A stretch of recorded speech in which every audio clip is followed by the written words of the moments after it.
areas. Allow us to maintain all of our full operational capability during construction. Everything in the upper yard would essentially be demoed, and there'd be ground prep. The new office facilities, the armory would be remodeled, the new office facility would be constructed, and then the new tool storage building that you see, it's the top center orange block, would be constructed. We'd complete those phase one construction items, as well as some just general public works improvements for utilities that need to be done.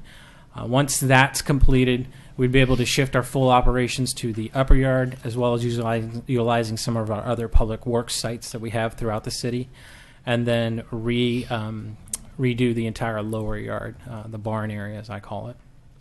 Once the barn area is complete, we have within our master plan, we're calling it a 20-year master plan, trying to plan for capacity improvements over the 20-year. We have made commitments to the City Commission to try and even look beyond that. So one of the things that we've cited within the plan, and we're going to seek approval within this revision, is for the addition of a phase 3 somewhere in the future. So if Public Works determines we need additional space for whatever capacity, that's already approved within the master plan. A couple things that I should probably note, the revisions that we've made within this. So the plan now just accounts for Public Works operations staff and a few other staffs from the Public Works Department. So you're looking at a staffing capacity of about 40 currently, and projecting out for a 20-year growth span. The original master plan called for all of Public Works, including the engineering staff that's located here at City Hall, as well as the staff of code enforcement and the GIS staff that was located at City Hall. So we've made those accommodations in terms of right-sizing what we feel we can get out to this site, and still plan for the growth capacity for the next 20 years. Next slide, please. So these are just general layouts, and I know with design advice, what you guys are much more interested in is the exterior look for the facility, but we did want to share this with you. Just to give you some capacity issues or some insight. If you haven't been to the operations facility, first of all, I invite you to come out, make some time. We'll be happy to walk you through it. We recently had a pancake breakfast for the community. We had a pretty high attendance. And people realize once you get in there, some of the restrictions that we're dealing with. The break room that you see right now, it's about 1,400 square feet. I'll just focus on that. Our current break room is about 600 square feet. And that's for 30-plus people on a daily basis. We're pretty tight in there. And then when we bring over the rest of the public works staff to have an all-hands meeting, which we try and do quarterly just for just general information, camaraderie, those kind of things, it gets really, really tight in there. Lord forbid you get into 24-hour operations where we're stood up as an EOC. Things get pretty cramped in there. So you'll see down, this is the operations building, first floor. It's general admin staff, myself, my team, a few of our water quality members in the break room, and then new locker rooms for our staff. They're reasonable sized locker rooms. Currently for the ladies' locker room, it is a single stall, and we're looking at trying to have some equality within our team members so that the ladies have a locker room and capacity for their own personal items as well. Next slide. This is the upper level. A couple of things that you'll be interested to hear that you will see from the exterior. We've looked to the building. We didn't want to just plop down a big square block. Nobody would like that. But conversely, we don't want to be, flippant with expending public dollars. So we've tried to incorporate some architectural features that Brandon will tell you much better than I can. But one of the things that we looked at is what are some areas that we can put some architectural features that as we start to grow within the next 20 to 50 years, we can incorporate those as new office space. So you'll see in the top portions of this second floor, there's some outdoor spaces, which are basically just going to be patios for now that our staff can go out there on a break period and sit outside, have a quick meeting, walk and talk if need be. And then if time calls for it, they're designed to be structural where we basically can enclose those areas and make them into actual functional office space. Each of the divisions, we have 3 primary divisions and then 2 smaller divisions at our operations facility. Currently, if you come by, you'll see they're kind of hodgepodge in every nook and cranny that we can get them into. The team leaders and the supervisors and all the staff basically have dedicated offices and or kiosks. Everything that we do at Public Works is tracked in an automated maintenance management system. It's been one of our big initiatives over the last 5 years, which means computers. We literally, every little closet, every little nook, every cranny that we can fit a computer in for somebody to work in, that's currently what we've been doing. It's not functional. It's not efficient. So we're going to be creating kiosks for all of our staff members to be able to do and track the work that needs to be done so that we can be good stewards of the public dollars. Other big thing, you see a large conference room up there, be dedicated for public works, all hands meetings, as well as for internal staff training. Nothing else I want to add here. Brandon will give you a better idea of some of the architectural features on that. Next slide. This is our tool storage building. So it was located in the center of that building outline. There's a little diagram there on the right-hand side of the display that'll show you kind of where the general layout of that facility is. So it's the upper yard. Right now, it's basically guys pull up into one of the buildings that we have, and you go digging around and you haul out what you need and you throw it in the back of your truck. It's very inefficient. What we're planning for is a drive-through capability, so our guys are able to get what they need in a safe environment, independent of the weather, unaffected by rainstorms or snowstorms, being able to load up what we need to do the day's work. It'll be a drive-through system. What we're hoping to model this after is a facility that the City of Tualatin put together, where rather than going horizontal and wasting a lot of space, we're going vertical as much as possible with our storage capability. The best example that I can give you is a Home Depot. Now, I'll say this, it's not going to look like a Home Depot, not that there's anything wrong with that, but the interior with the racking system that they have that's anchored into the structural foundation, and you're able to go up with heavier items, that'll give it a better capability of utilizing the space to its maximum efficiency, and then having space for all of our equipment at one central location. As you can see here, everything is to scale, so the vehicle that you see in there is approximate size of one of our F-250 or F-350 trucks. So getting you kind of idea what's able to put in there. We'll basically be able to bring in 2 trucks in there, bumper to bumper. Each division has their own lane, and there's actually some office space in there to allow us to account for inventory and do some minor work in there. Next slide, please. This is the fleet facility, which would be the remodeled armory. So we're working with the state right now on trying to acquire this property back from the state. The facility itself used to service tanks years ago. At least that's the story that I've been told. We think it's a perfect reuse for a fleet facility. If you come by our current facility, we have 2 bays, which are basically designed to service small trucks and cars. Some of our larger vehicles we've got to service out in just the general environment, so it makes it a little bit difficult to service some of the more expensive and more labor-intensive vehicles. With this design, we'll basically be able to bring in diagonal park 4 larger-size vehicles. Those vehicles give you a sense of scale, is about a 10-yard dump truck in terms of size. So this building basically be going in interior remodel with some minor exterior improvements that we'd run by you guys as well.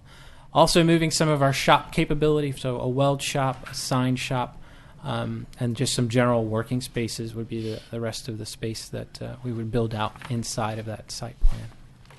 Next slide. This is the barn. So one of the things we want to do is redesign the intersection of First and Center Street. Currently, it is not a aligned 4-way stop. If you ever come by there, there's only 2 stops on a off alignment 4-way intersection. So we want to realign the intersection so we have a truly dedicated 4-way stop. That's an amenity for the community. We've heard about speeding and people coming down the hill, up the hill. By realigning that, it'll give us the capability to do that. Secondly, one of the things we want to do with the lower yard is minimize rear turning movements. Predominantly where you have work-related injuries with vehicles and people, it's always associated, well, not always, but predominantly associated with rear turning movements. The way we've designed this is that the vehicles will be able to come in through the new 4-way intersection, come into our yard, and even our largest vehicles will be able to queue into their dedicated parking bay with little or no rear turning movements. So that's an efficiency for us, and it's also a safety improvement. What the front facade will look like is we're trying to paint the picture of a carriage house. We have some examples that we'll show you in a minute. Again, Brandon will kind of give you a better idea about that. We've also designed this for storing as much of our equipment that we need on the lower yard as possible. So minimum height that you're looking at is a 32-foot elevation. A couple of the alternatives that we've talked to the community about could possibly take it to a 36-foot roof elevation. We're still open to suggestions from the community, from this group, as to what the preferred alternative. I'm all for it looking great, but I'm really more about it being functional. So I'll acquiesce to whatever everyone else thinks is the most or the best looking option. Next slide. This is the other side of that four-way intersection. And again, to kind of give you in the bottom right-hand corner the layout of what that would look like. On the right-hand side, the previous slide, so there were 8 bays that were depicted on that. That basically be pull in from the rear and pull out through the front. The left side here, or the southern side, would basically be 3 bays that are pull in from the rear and pull out to the front. Everything else would be a vehicle would have to pull in and then reverse out of that parking space. It's grade issues that just kind of call for limiting that. Next slide. So here's the nice, pretty pictures, and I will hand this all over to Brandon. Sure. Thank you, Martin. So here, of course, we're looking at the two-story office building. This is the north and south elevation. The top being the south is what you would actually see from the yard, being the formal entry to the building. The bottom is the north, which you would actually see from Center Street on the top of the bluff.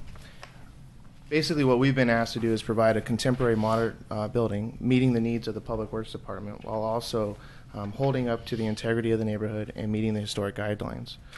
Design guidelines, excuse me. So I'm hopeful today that we have a few slides that will walk you through our strategy, and we can get an initial read on whether we're close or not. Next slide, please. This is the east and west elevation of the building. Again, kind of carrying the ideas around the building. We're looking at a base middle top here. So the orange material you're looking at represents a CMU, a ground face concrete block. The horizontal darker siding is a standing seam metal panel. The lighter gray is what we're thinking is an insulated metal panel or a brake metal flashing. Next slide. This is the elevation of the tool storage building. Again, we're looking at the office building as the driver for the design of all the other accessory buildings. So again, similar materials, similar design, and similar detailing. Full glass doors with a little bit of opacity at the bottom. This is more of a panel that will protect the glazing. This allows for people to look into the bays, allow for the trucks to have clear vision out. Again, just matching the detailing of the office building. Now, one thing I do want to add here, we call for glass on the tool storage building because this is in the upper yard inside of our secured perimeter. For our guys, as we're working out there, I want them to be able to see into the bays. If there's a vehicle in there and they're hoping to queue in, there's no point in you doing that if it's full. That will change when we go back down to the lower yard. Correct. Yeah. Next slide, please. So we've developed 3 different strategies with the lower barn buildings, and the reason we've done this is we're trying to limit the height of the building. The existing building on site, the Cameron building, it's a barrel vault. The top of the barrel vault is about 27 feet above grade. Zoning guidelines allow for us to go up to a 36-foot height, but we want to keep it as close as we can to the existing height of the Cameron building. So the top option here is a shed roof, topping out at 35 feet. So for reference, the Cameron building is the barrel roof building. The gray building, if you come over to the operations center, that's what I was referring to. Sorry. Thank you, Martin. The second option is your traditional gable roof, and the third being a flat. Obviously, the flat roof brings down the height as much as possible to a 31-foot AGL. That would be above grade level. And again, we're looking at using similar materials as the upper buildings, upper level buildings. But again, as Martin mentioned here, the doors would be opaque. We're looking at a metal door painted out, a solid color. We originally looked at carriage house buildings or gatehouse buildings, if you would, and thought about wood doors, but obviously we don't want to have maintenance problems, so we're going to go with a metal door that's painted out similar to look like a wood door. We're looking at some of the similar detailing with the standing seam metal panel, the cornice, and the coping would all be similar, tying back to the office building. Next slide. This is a Center Street elevation, so unfortunately we don't show the bluff in this. We're really wanting to just show you what is the building going to look like in terms of scale and size to the adjacent residents, and then also the adjacent bluff. Again, you can see that we're slightly taller than the existing Cameron building, 31 to 35 feet, but again, we're trying to respect the scale of the surrounding residents. So the gate that you see in the center of there, that's the newly realigned First Street entrance. So this is a site section. This is showing you kind of the battle that we're up against with dealing with the multi-leveled site. We're looking at about a 40-foot different change in grade. So we've stepped the office building back. We're looking at about a 47-foot setback. Obviously, the intent there is to limit the visual impact from Center Street. You can see here the position of the elevator in relation to the hill, and then also the catwalk. We're limited to a 70-foot height from the lower site. So right now we're targeting 60 to 65 feet for the elevator building. Currently, we're just getting into the initial design concepts for the elevator and the vehicle storage building on the upper site. So we're pretty limited in what we're wanting to show today. We did add this slide with some of our initial thoughts. First time you see it. So again, we would want the similar material.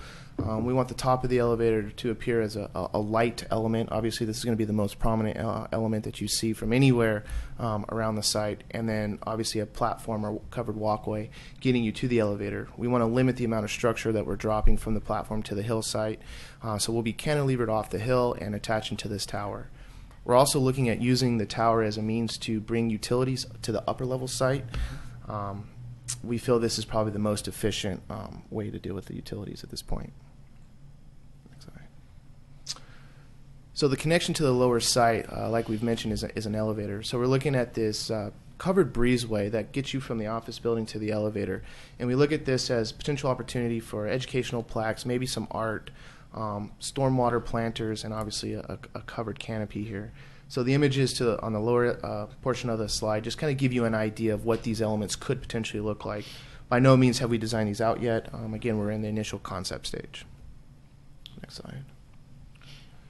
So here, this slide here, I'd like to spend a little bit more time on this. This is our strategy, and again, producing the modern contemporary office building that meets the needs of the Public Works Department, but also meets the historic design guidelines. So as you can see here, I'm using two of the buildings that were actually in the guidelines and referencing similar design elements which we're proposing on the new office building, and trying again to tie back to those guidelines, showing that we are meeting these with our modern design. So we'll just walk through our elevation. We're looking at a simple cornice and parapet, a belt cornice which identifies the top, base, and middle. We're looking at historically proportioned vertical windows, and also looking at the rhythm of the spacing of these windows. We're looking at a large storefront-like entry where we would probably have a different window system here, storefront glazing. The building is to be simple, it's rectangular form, and again we've built in the ability to expand the building's enclosed area without actually expanding the footprint of it. And then also we're looking at obviously a low slope roof where the roof and all the mechanical equipment would be hidden by the parapet. And again, these match the design guidelines. So the lower images show similar elements: cornice and simple parapet, the base, middle, top, and obviously the large storefront glazing with transom windows. This is our initial stab at material. So again, for the base of the building, we're looking at a ground face CMU block. The block allows us to provide a utilitarian building. You're going to have large vehicles circumventing the building, and obviously we want to protect the building itself. The CMU also allows for us to provide texture, different colors and coursing within that material, helping us decorate the wall without actually going through a lot of detailing and gymnastics. We're looking at a standing seam metal siding for the upper level. You can see here detail tag number 1, if you would. The building is actually Clackamas High School. The metal panel that you're looking at here is a painted panel, which is what we would want to do. We're looking at dark colors, anodized bronze, but it is a painted panel. And then again, the flat metal panel, there's a few different ways we can execute this through an insulated metal panel or a composite panel. But again, that would be a painted out element. Next slide. And here we've thrown just a couple images, some perspectives, what the building we feel would look like and should look like. So again, this is the south elevation, the entry of the building, showing you the base, middle, top, again, the ground face block along with the metal panel detailing. Next slide. And then this would be a perspective from the back side. This would be if you're coming from the elevator through the breezeway, this is what you would see. Obviously on the second level you see the outdoor spaces, so The facade of the building is pulled back, again allowing for future expansion, and then also providing a means of a protected walkway for the employees. And that's it. And that's our project schedule. So our hope is that finishing the master planning revision process, and then within the next few years, actually beginning groundbreaking on some of these properties. This time, we're open to any comments or questions that any of you may have. Well, let's. Would anyone like to start? Everybody jump up at one time. I can jump in. Okay. So, is there a let's see. slide that you'd like us to move to for you? No, regarding the buildings down at the lower level, I appreciate that you were taking some attention to make some symmetry there, bringing the massing down, that you have attempted to make that look more like an old firehouse of sorts than a large industrial building which it's housing dump trucks and equipment. So though it is a very large building and it has to be by nature, I think a lot of the elements that you've introduced there, by grouping those overhead doors in groups of 3, and it works really well. Any of those roof forms would probably be appropriate. So it'll be an internal discussion of what works best for the maintenance staff. That elevator at 65 feet, you're probably looking at something with a penthouse. You probably can't do a hydraulic, can you? No, within the design with the 65 feet, we've allowed for the overrun that would be on top of the elevator shaft itself. Okay. So we yeah. feel that there's a few options there in terms of the type of elevator, still meeting the 70-foot height limit. Yeah. Given that a really visible public elevator is iconic thing in Oregon City, that's a tall order to step into. So I'd encourage it. Whoever did your hand sketch there has a great hand. Was that you? Congratulations. Yeah, thank you. Well done. But I think a lot of people in the neighborhood would appreciate the attention to detail and how that's executed, and then the attachment to that to the walkway that goes back to the cliff. It almost looks like the initial elevator that was there before we have the spaceship that we have now. Just to simplify that. Let's see here. The 3D images that you had of, and can we go back to the yeah, there we go. That's very helpful, because when I look at your massing from a couple slides earlier and how you're justifying looking at some of the things in along 7th Street, I don't see the transition here. Oftentimes, I'll say either mimic the details and materials or mimic the massing. You haven't really done either here, and I think that's going to be a problem for you. The item that I do have in the back of my mind, and I'll just say for everyone's benefit, is this building is not very visible from a public right-of-way as opposed to the other ones that front at the lower section. So, there's some discussion we can have about what happens up there. So the fascia you're seeing here, this is what you would see if you were in the parking lot on Right. the upper level. Right. One of the things that we'll be producing as we move further in the project is taking this 3D rendering and imposing it over a street view as if you were down at First and Center looking up from ground level at the bluff, and accounting for the 47-foot setback that we have between the edge of the bluff and where the actual foundation for this building will begin.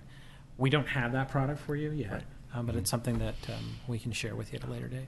Yeah. And also, I'd like to point out that 47-foot setback, we're going to use that to create a landscape buffer between the edge of the bluff and the building itself. And then that'll be infill planting to the existing trees that are already there. So we'll try to obscure it even more.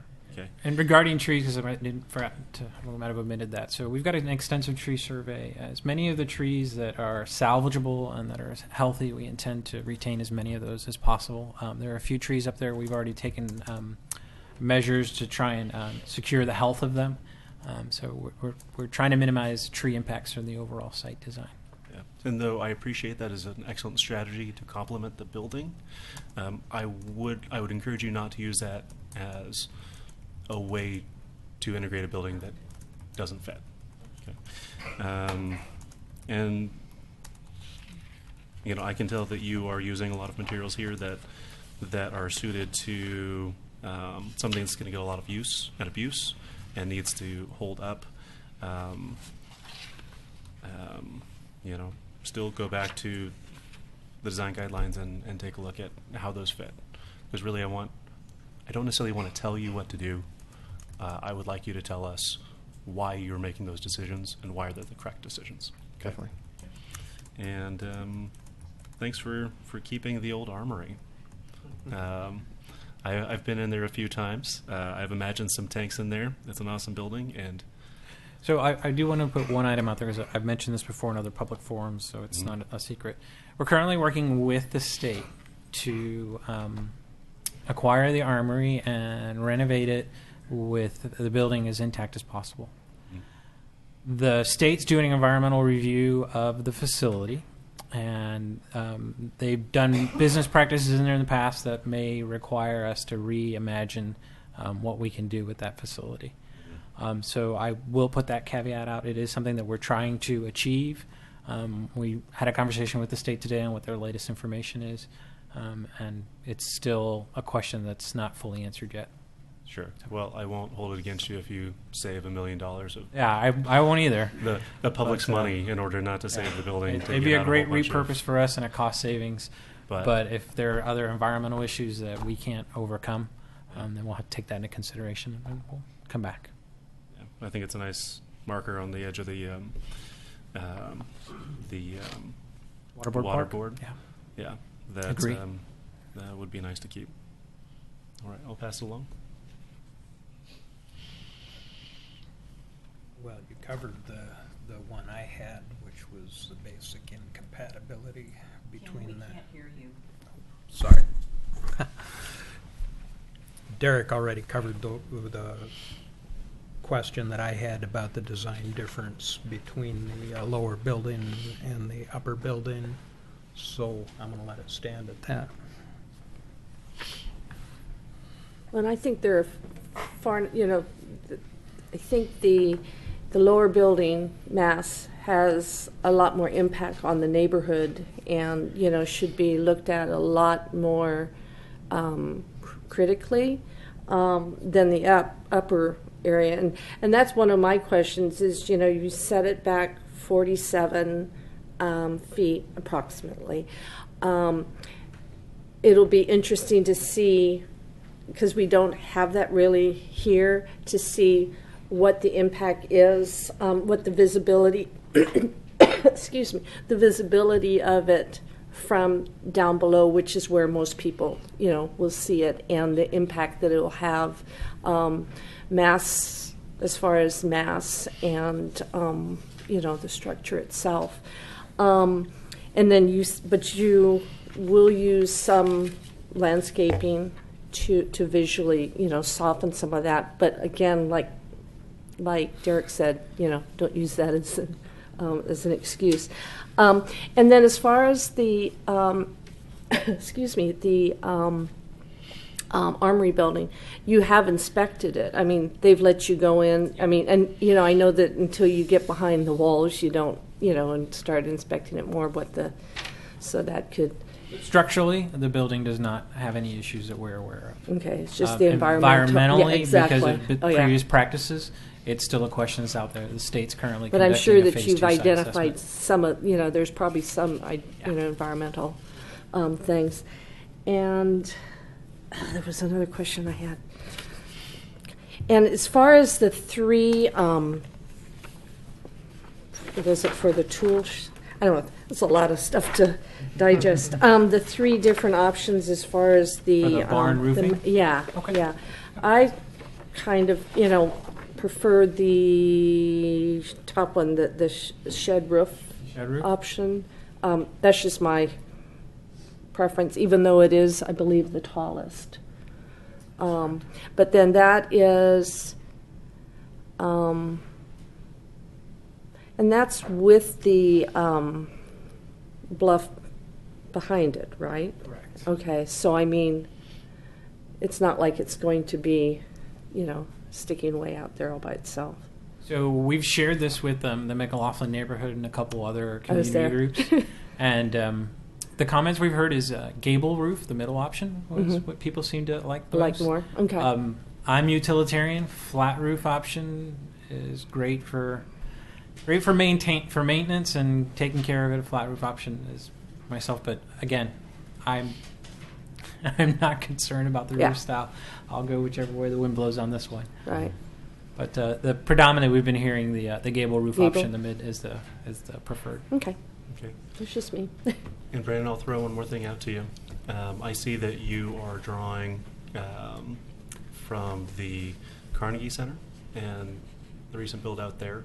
And I would say that a lot of that design was derived directly from the initial Carnegie Center and the detailing that was there. Not the exact detailing, but the essence of it. Sure. And so as I see that coming over here, I might question that as, is this truly an ornate library building? What is the driver behind that makes that aesthetic work here? Okay. So what I don't want you to feel like is you've got to match that because that was recently approved. Okay. Did you have any other comments for us or thoughts you would like to share quickly? No, we don't have any other comments. We're hoping to get some guidelines from you guys, and if there's any other questions, feel free to contact us anytime. We're in the middle of the public outreach process, so we've got a few other public meetings that you're welcome and invited to attend. Okay. I did have one other question. Yeah. On the, if you can go to where you were showing the metal siding, which is further back. More. There That you one. go. No, right there. And I know you said this is on the upper, the number one is on the standing seam metal siding. It doesn't include those look like solar panels or something that's, you're just one of looking, those you're louvers. using this as an example Yes, ma'am. of the siding down below, correct? That's correct. Yes, Okay, ma'am. because those things, All right. Well, Okay. Martin, Brandon, thank you for joining us tonight. Thank you Appreciate very it. much. Thank you, your time. Yeah. Karen, did you have a comment for this application? Is she here? who? Karen? Karen? You had a request to comment on HRB 1609. Yes. I think that's the communal. That's the Kanema one. That's the Kanema. This is the design advice. I know Denise has a comment. Okay, there we go. Thank you. All right. Oh, not right Not now, quite. but thank you very much. All right. Denise, do you mind coming up? Please. Us here today, we're going to come up at the same time. Please state your name and address for the record in 3 I minutes. will tell you where I live, but not my address, thank you. Yeah. I'm Denise McGriff, and I'm here in my official capacity as the chair of the McLaughlin Neighborhood Association, and to my left is Jesse Buss, who's also here representing the McLaughlin Neighborhood Association, and we're just going to give you, I'm just going to give you a few comments. First of all, I want you to know that none of you were on the board the last time we went through this process, and that may be very good, but some of us have long memories, and so we know what happened before. Martin has made a Herculean effort to reach out to the neighborhood and to talk with us on a very regular basis about this process and the update of the master plan. And I want you to know that for the record, because that is a different approach than what happened the last time. And we certainly appreciate that. I will give you just a few comments. We're not ready to make our final recommendation or pro or con, but we've been talking to Martin about some of the things that you've seen tonight. We did not have an opportunity to see those elevations that were the hand drawings, but we would, of course, like you, want to see the one from the street. So let me address something Claire said. Both buildings are equally important. People are going to see the building from the park side, and they are going to see it from the street side. And so I think the emphasis needs to be put on both buildings, not one having more importance than the other. I will say that maybe Martin misconstrued that. I would say about 3 or 4 people like the gable. I will tell you I'm partial to the flat roof because I think it has less impact, and it picks up some of the design elements. A couple of other things that we talked about just offline was the metal roof. If you look at your design guidelines, which you know very well as I do, doesn't recommend metal roofing. I know this is an industrial type building, but we want it to blend in or fit very carefully into the neighborhood. It's not really totally on the edge. So we really want to have it pick up elements, not mimic the library, because obviously we spent a very, very, very long time working on the library, and we were very concerned about not exactly things being the same, but as you say, the reflection of those elements. And so I think we would like to see things picked up from our district that are reflective of materials in the district. And I'm specifically speaking about the seam metal siding. I don't believe, and I could ask Trevor to look that up because I forgot to bring my design guidelines, which are still sitting on the sofa, whether or not metal siding of any sort is allowed within the district. And again, this is on an upper part of the building. I hope trucks are not going to be hitting it up there, so I understand about the durability, and I think we are very cognizant of that. And they did bring in some materials at our neighborhood meeting in January, so we were able to look at some of the CMU and those sort of things. But again, picking up those elements, some of the things that they showed us are like the rock walls, and we want to see that in a configuration that's similar to some of the rock walls we already have in the right near Public Works, not something that looks like it came out of a shopping center from Southern California, which is what we unfortunately see a lot around here.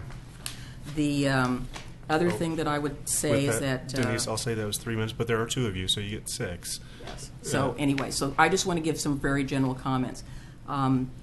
Jesse's going to speak to some, well, I would say, extremely very new information that has just come to light that, for the most part, yeah. For the most part, that we wanted you to be aware of regarding not so much this building, but.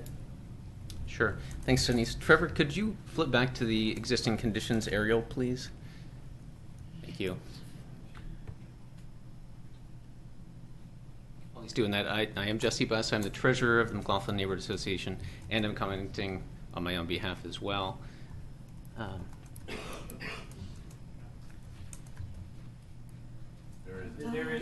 think you passed it already. Sorry, I thought it was there. Yeah, it was. It just, when you press that thing down, it goes Talking too about fast. phasing? Yeah, there you go. Is that Okay. the one? That's not existing Conditions, okay. That's all right.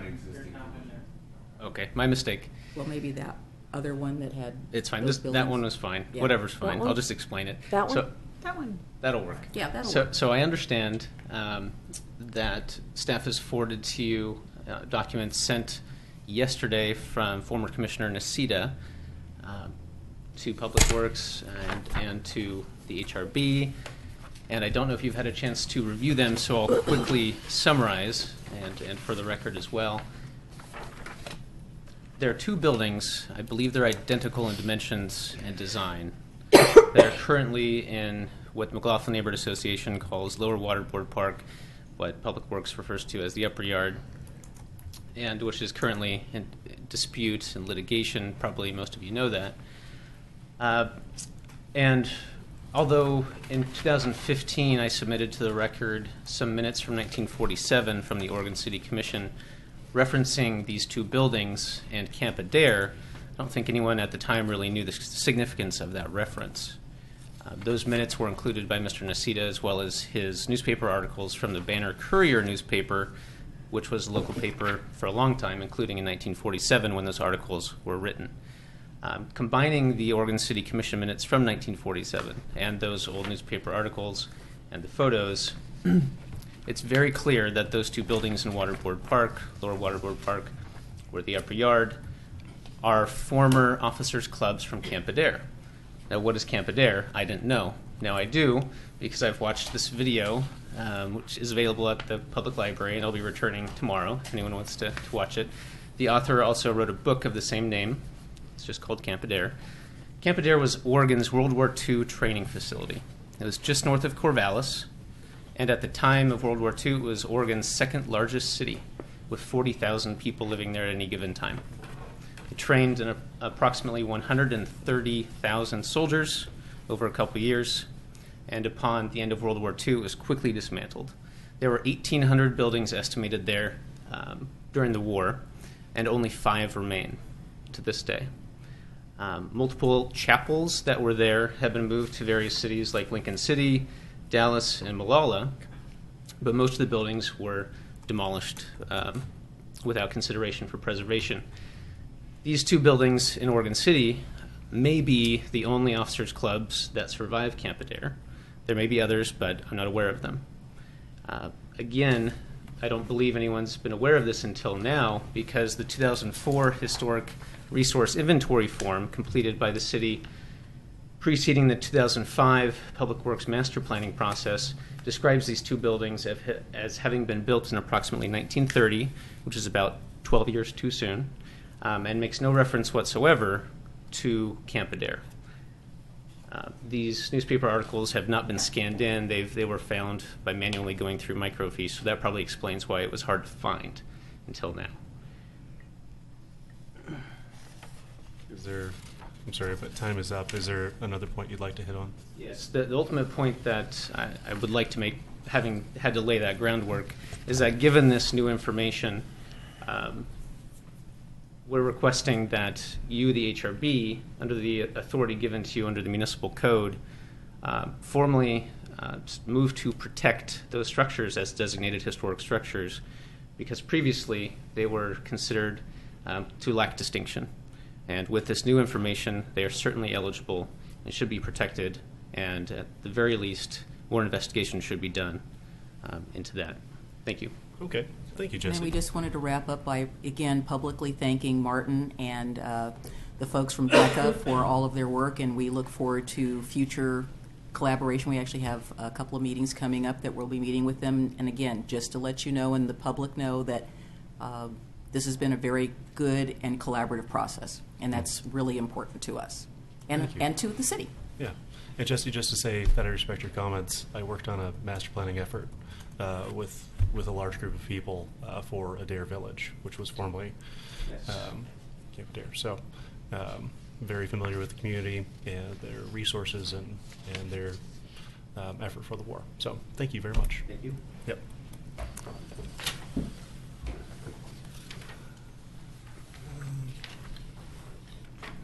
Okay. And with that, we'll go into the public hearing. Do you want to take a 15-minute recess? Sure. Did you have one more? Fine.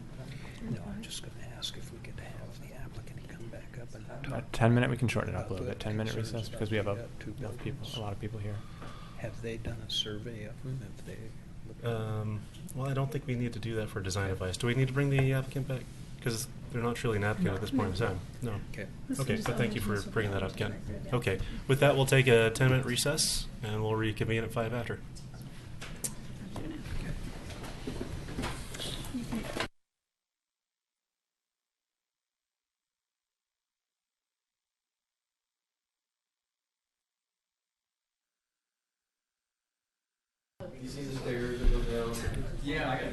All right, everyone, let's call the meeting back to order. Let's get this started again. So, stepping into a public hearing, item 4. Yes. We're going to get started again. If everyone could be quiet, please. Thank you.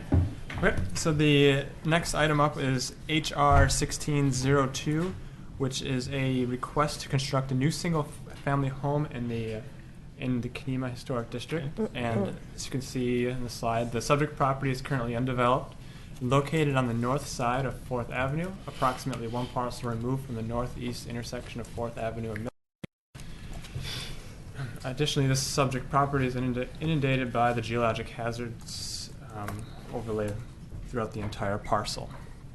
So I just wanted to go over some of the elevations and site plan that we have here.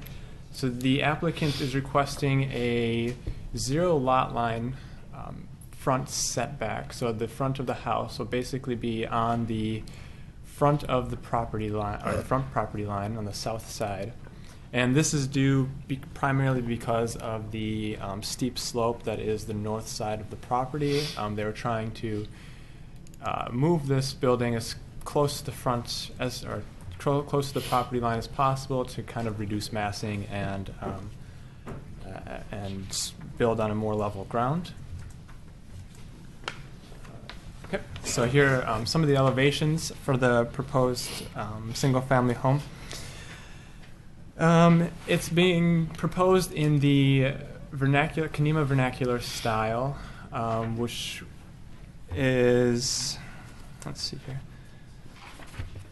So, which is, primarily rectangular in form, shiplap siding,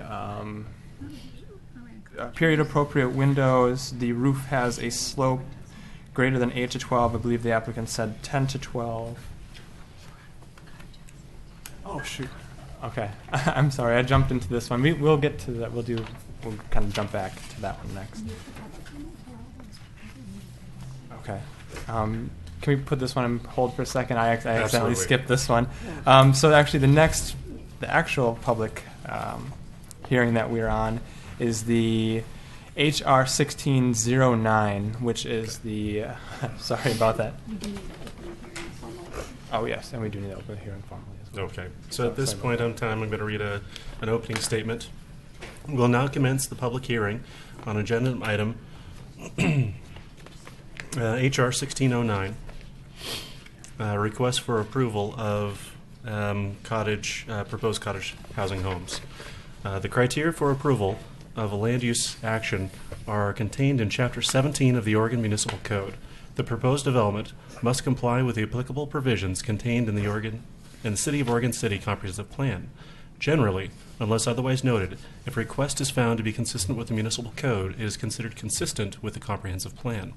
If you wish to participate in this hearing, including challenges for bias or conflict of interest, you must complete the sign-in form located on the table in the front of the room, the back of the room from mine, and deliver it to staff. Please do so immediately. The chair will only recognize those who have submitted completed forms. Testimony will be taken in the following order. First, the applicant. Second, testimony in favor. Third, testimony in opposition. And fourth, rebuttal by applicant. When recognized by the chair, please come forward to the podium, give your name, address, and make your statement. All testimony, arguments, and evidence presented regarding the request must be directed toward the applicable criteria or other criteria in the plan or land use regulation, which the person believes to apply to the decision. Please address only the applicable criteria for the decision. Please do not repeat testimony. If you wish, you may choose merely to agree with the previous speaker's statements. An issue which may be the basis for an appeal to the Land Use Board of Appeals shall be raised not later than the close of the record at or following the final evidentiary hearing. Such issues shall be raised and accompanied by statements or evidence sufficient to afford the Commission and the parties an adequate opportunity to respond to each issue. Failure to raise an issue accompanied by statements or evidence sufficient to afford the decision makers and the parties an opportunity to respond to the issue precludes the appeal to the Land Use Board of Appeals based on that issue. Failure of persons to participate in the public hearing, either orally or in writing, precludes that person's right to appeal to the City Council or LUBA. Written testimony submitted prior to the hearing constitutes participation in the hearing. Failure of the applicant to raise constitutional or other issues related to proposed conditions of approval with sufficient specificity to allow the decision maker to respond to the issue precludes that an action for damages in circuit court. Prior to the conclusion of the initial evidentiary hearing, any participant may request an opportunity to present additional evidence, arguments, or testimony regarding the application. The Commission shall grant such requests by continuing the public hearing pursuant to the standards contained in ORS 197.763. Do any of the board members have conflict of interest or ex parte contact regarding this application? No. No. Who has visited the site? Okay. Does anyone from the audience wish to provide comment or challenge a conflict of interest or ex parte contact regarding this application? All right. With that, I'll turn it back over to you. Thank you. Sorry for getting a little overzealous there. So tonight, staff does not have a report for this. With the inclement weather, and we just kind of got backed up, and there was a lot to put on this agenda. So we thought that we would give you a really solid staff report for the February meeting. But with that, I think the applicant would still like to make a brief presentation, and we can open it up for public comment. Okay. Then with that, I would invite the applicant up.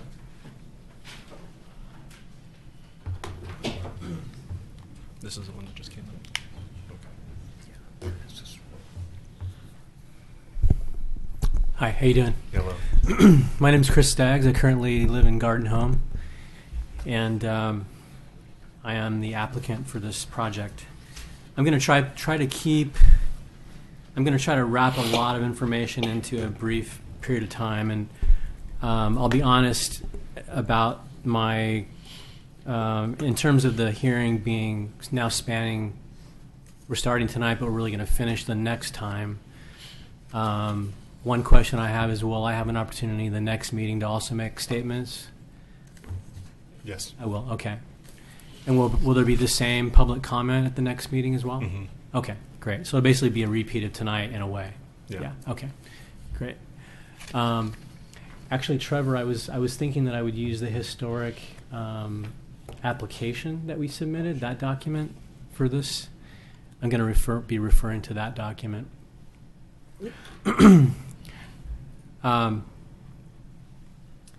Yeah, is there a way to, if you could put it on page 27, that would be great.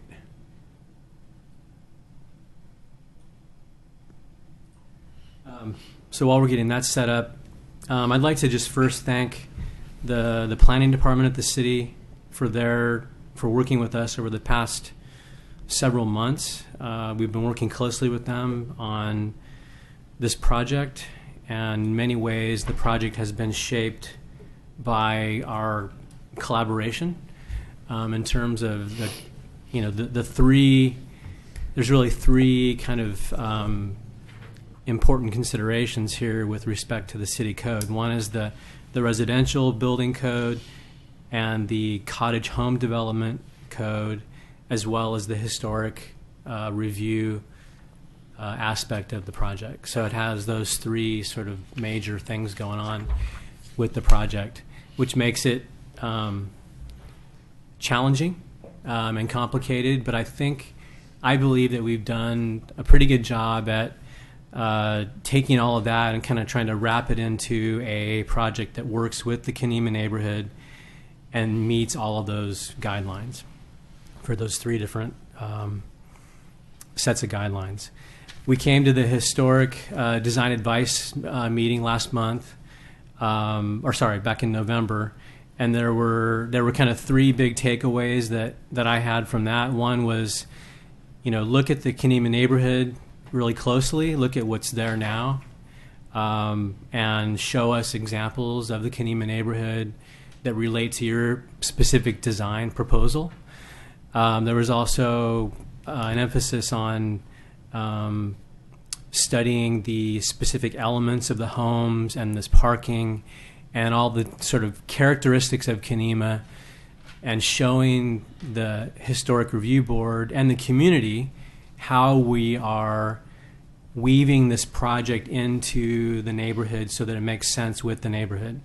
And from day one, that's been our goal, is that we would be a good neighbor to the neighborhood and work with the neighborhood in terms of how this project sits in there. And when you drive by here in 10 years, it's going to feel like it belongs there. When you drive by on day one, it's going to feel like it belongs there. We want it to feel like it's a part of the neighborhood. So we have done an exhaustive study of the Kenema neighborhood in terms of looking at all the historic and buildings that are non-historic in the neighborhood. We've looked at massing, porches, windows, driveways, parking, and I'm paraphrasing, but there's you guys have seen the document. We've done a kind of really, we believe, a very thorough study of the neighborhood. We've looked at density in the neighborhood of Kenema. We've looked at how houses are situated in the neighborhood in terms of their vertical relationship to the streets. And the long and short of what we found out is that our project and the way that we've designed it and sited it and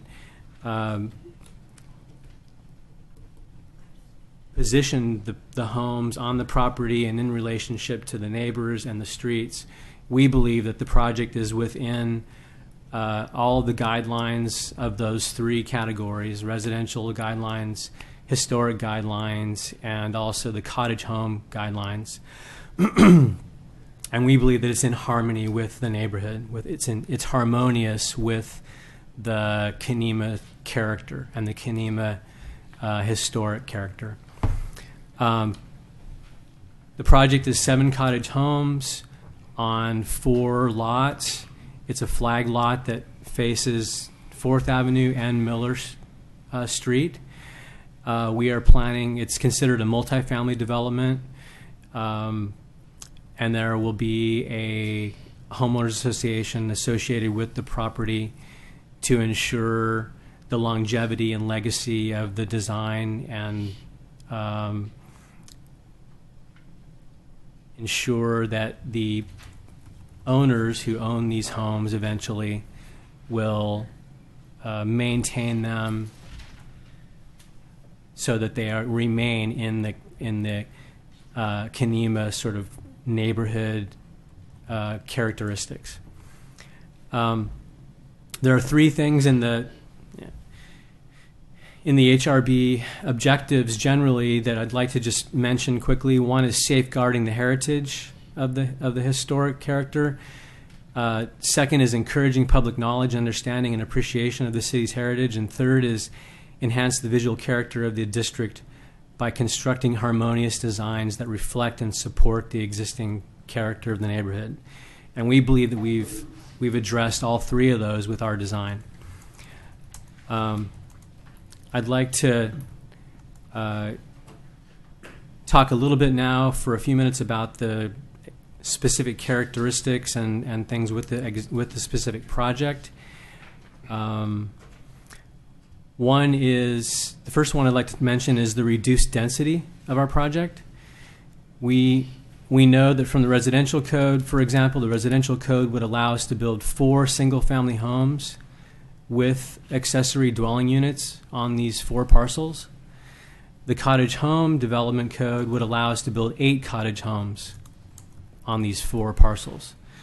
We have decided to preserve the wetland on the property. We investigated the property, found there to be a wetland.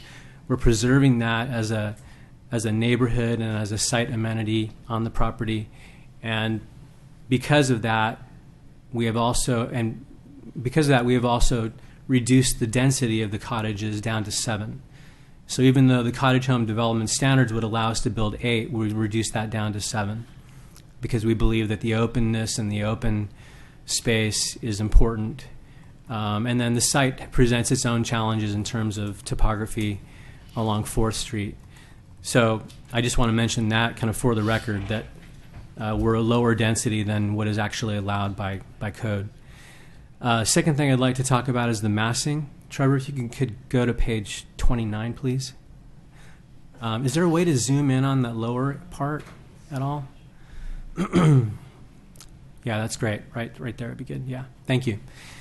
And this is, we'd like to just talk about the massing a little bit in the sense that we are using the vernacular style as our basis of massing and a basis of design. And we are, our design is meant to be in harmony with the scale, height, and shape of the vernacular style in Kenema. So these studies show the typical, the one on the right would perhaps be considered a typical Kenema historic home in the vernacular style. But as everyone knows, throughout history and throughout time, the homes are added on to, new porches are put on, larger windows are installed in the homes to make them more modern, to bring more light into the home. And we found in our study throughout the Kenema neighborhood, and we have several pages of photographs and of notes, we find that there to be a really large variety of situations of porches, windows, cutouts, add-ons in a variety of different ways that we illustrate in our package that I think show that our homes and the way that they're designed are very much in harmony and keeping with the massing and also with the details of the homes. Could you go to page 11, please? And I'm going to try to kind of wrap this up in a few minutes. So page 11, the architecture is the architecture that we're proposing for the site is a contemporary vernacular. Any home that's built in the year 2017 is going to be a contemporary home. And there's a quote in the, and I'm not going to have that right here available, but I'm going to paraphrase. But in the historic guidelines, there's a quote in there that says something to the effect of basically, the homes that are built now are contemporary and modern homes. But they should be, they should speak to the historic character of the neighborhood, not mimic or emulate the historic character. And so we believe that our homes do that. We believe that our homes are very much in keeping with the existing historic character of Kenema and the kind of I'll call it eclecticness of the vernacular style that's there now. We also believe that that our project does not have an adverse effect or an adverse impact in the neighborhood. We believe that because of the siting and the way that we position the homes and the variety of ways the homes are positioned on the property are very much in keeping with the Kenema neighborhood, the eclectic quality with which homes are positioned. Some are up high, some are low, some are on the property line, some are pulled back.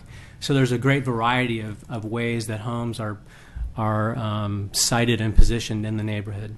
And our package illustrates all these points very specifically and in graphic form as well. I'd like to specifically mention that the Fourth and Miller homes, the ones that face Fourth and the ones that face Miller, which are public faces on the street, are purposely kept more traditional and more with fewer openings, fewer windows, and more in keeping with the original historic fenestration and massing throughout the Kenema neighborhood. And then when the homes face inward towards the site, towards the interior of the site, then they open up to larger windows and larger porches and that sort of thing. So that we're respecting the Fourth and Miller and the public face, and then as the homes face the interior of the site, they open up more and begin to be have more fenestration, more glass facing the wetland and the hillside. And we think that is an appropriate response to the Kenema neighborhood and is in keeping with the Kenema neighborhood. Finally, we are requesting a preservation incentive for the homes. If you could go back, please, to page 27. The two homes that are facing Miller Street, Yes, those two there, homes 6 and 7. We are requesting that those, a preservation incentive to have those be located right on the east property line. And we believe that because of the distance away from Miller,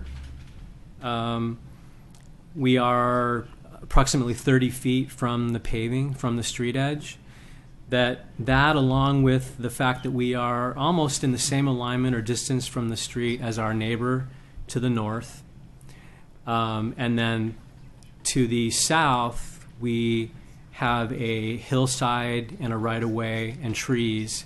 So we think the visual impact on Miller will, along with the planting that we're proposing on Miller, we believe the visual impact there will be quite minimal. So we think all of those reasons, along with that we're preserving a significant wetland and green space in the Kenema neighborhood on our site, that all of those things combined, we think justifies a preservation incentive to have a zero setback on the Miller Street for those two homes. I just also want to mention too that, and in our package this is illustrated, there are many homes in the Kenema neighborhood that are on the property line. So we think there's definitely a precedence for that in the neighborhood. And I think we've kind of gone above and beyond that. All those reasons I just mentioned, I think that the project ought to qualify for that preservation incentive. The last thing I'd like to mention is that we have met with the Kenema Neighborhood Association on 2 occasions now. So we've also had conversations with neighbors about the project. So we believe that we're working with the community to make sure that our project is in alignment with the Kenema neighborhood.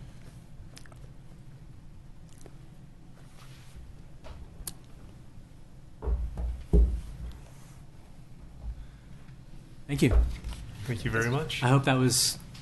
I'm trying to cram a lot of stuff into a few minutes. Well, your written narrative was very thorough, so thank you for your address. Yeah. Now, do we have any testimony in favor? Oh, we had 2. Okay. Okay. John, please come up.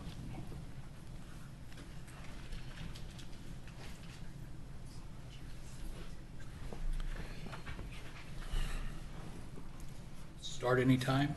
Yeah, please. John Smets. Oh, okay. Oh no, I did fill one. Yep, he's good. John Smets. I live in Canby. I first moved to Kenema in 1986 and lived there for about 14 years. I've continued to own property from the 90s.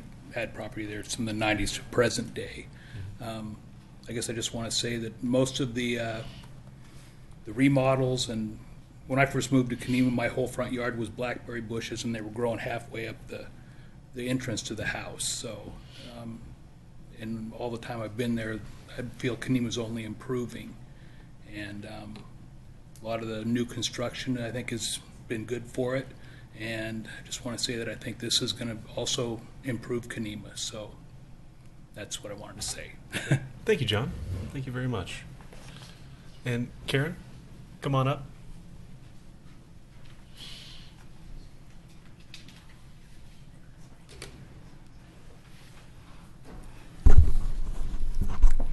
My name is Karen Lytle Blaha. I own and reside on the property adjacent to the property under consideration. It borders the length of my land from 4th Avenue to undeveloped 5th Avenue.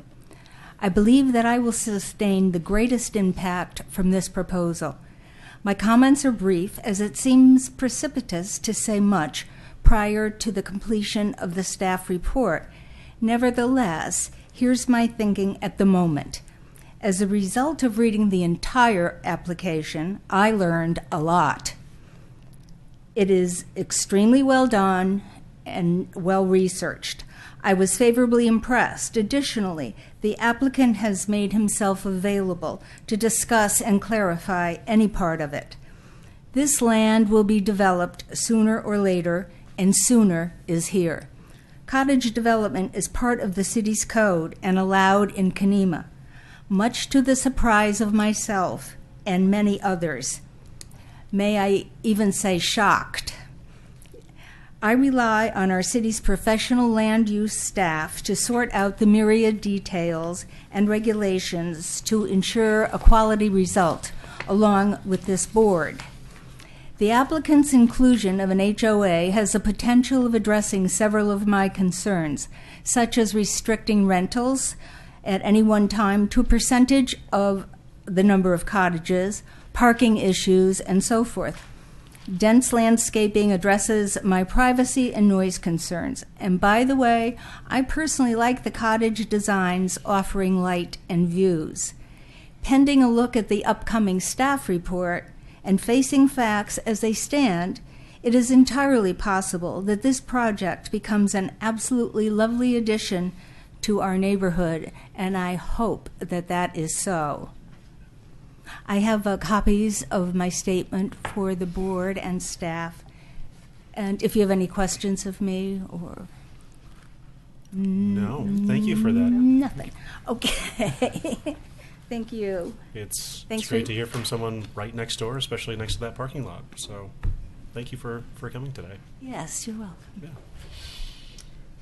Okay. And then with that, I would invite Ron up to speak.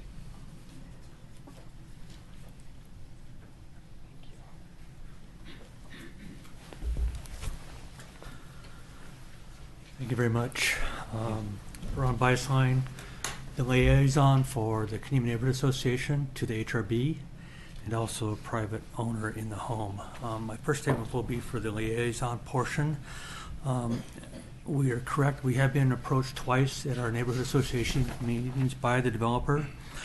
They didn't go too well. First time was very aggressive because of the development of the moving of dirt on the property without proper permits. The second time was a time when he brought a dimensional drawing in, a scale model, put in the middle of the building. It was very impressive, but not a lot of information yet as to what really we're going to see. Still to this day, the Neighborhood Association has not met to discuss this project at all, so we have no comment right now. We do have a meeting coming up in a few weeks, and that will be on the agenda to discuss. So you will get a reply from us at your next HRB meeting, officially from our neighborhood association. So that's all I have for the liaison part. My personal opinion on the design, I think density, and he discussed that, is an issue. I understand that the cottage code is available, but also, too, there has to be ramifications for the wetlands. That code may not have the same strength as it does for a lot that is allowable to use the whole property. In this case here, you see that a third of it is not allowable for building because of the wetlands. So that's a consideration I'm concerned about. Also, too, the preservation of the neighborhood in the design. A lot of the houses, or I think a third of the houses in this development, are less than a certain amount of square foot. And if you go around the neighborhood, that square footage is considerably a third to half less than what homes are currently built under the preservation of historical. So I think they're more of a, what do you call these small homes now? You get on trailers. That's a kind of a big deal. That's what I feel some of these will be with if it's 1.5 stories to 600 square foot. So those are the two issues I like to bring up. Any questions? No. Well, I appreciate that you gave us an itinerary of the neighborhood association without giving an opinion because you hadn't met yet. So thank you for being forthright with that and sharing your thoughts. Thank you. Yeah. Okay. And that is okay.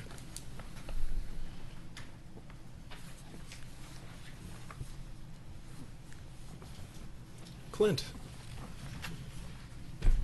Picture noise. You gave us a very thorough package last time. That was most again. of my wife's doing. I was just the deliverer. So we heard from the one neighbor on the one side. I'm the neighbor on the other side. My name's Clint Goodwin. I'm in Kenema here on that corner property there. One thing he pointed out was the density of the buildings. One thing I want to address to you although buildings were built on, particularly my building site, you have the original home, and those two other additional buildings are not living units. People don't live in those. So on my property of 2 lots, you have 1 living quarters and 2 outbuildings, we'll call it. These are 4 living quarters. You're putting 4 families on the same size of my 1-family 2-lot home. That's just one thing I wanted to point out, along with the parking issues we're going to have there with a parking lot alongside my driveway. So that was just something that I felt was missed, and something I wanted to point out. These are not, although I have 3 buildings on my property that were built back years ago, 1 is living unit, the others are not. That's okay. it. Thank you, sir. Okay. And with that, we'll have a... Oh, go ahead. Staff has asked for a continuance of this action until our next meeting. Before we go there, would the applicant like to come back up and address any of the comments? Yes. Okay, please come on up.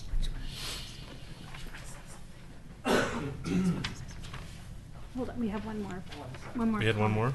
So Sorry, before. I wasn't going to say anything, but I decided I'm going to say something. Okay. Sorry. Anyway, I'm Denise McGriff, and I live in Oregon City, and I'm speaking as myself and only representing myself.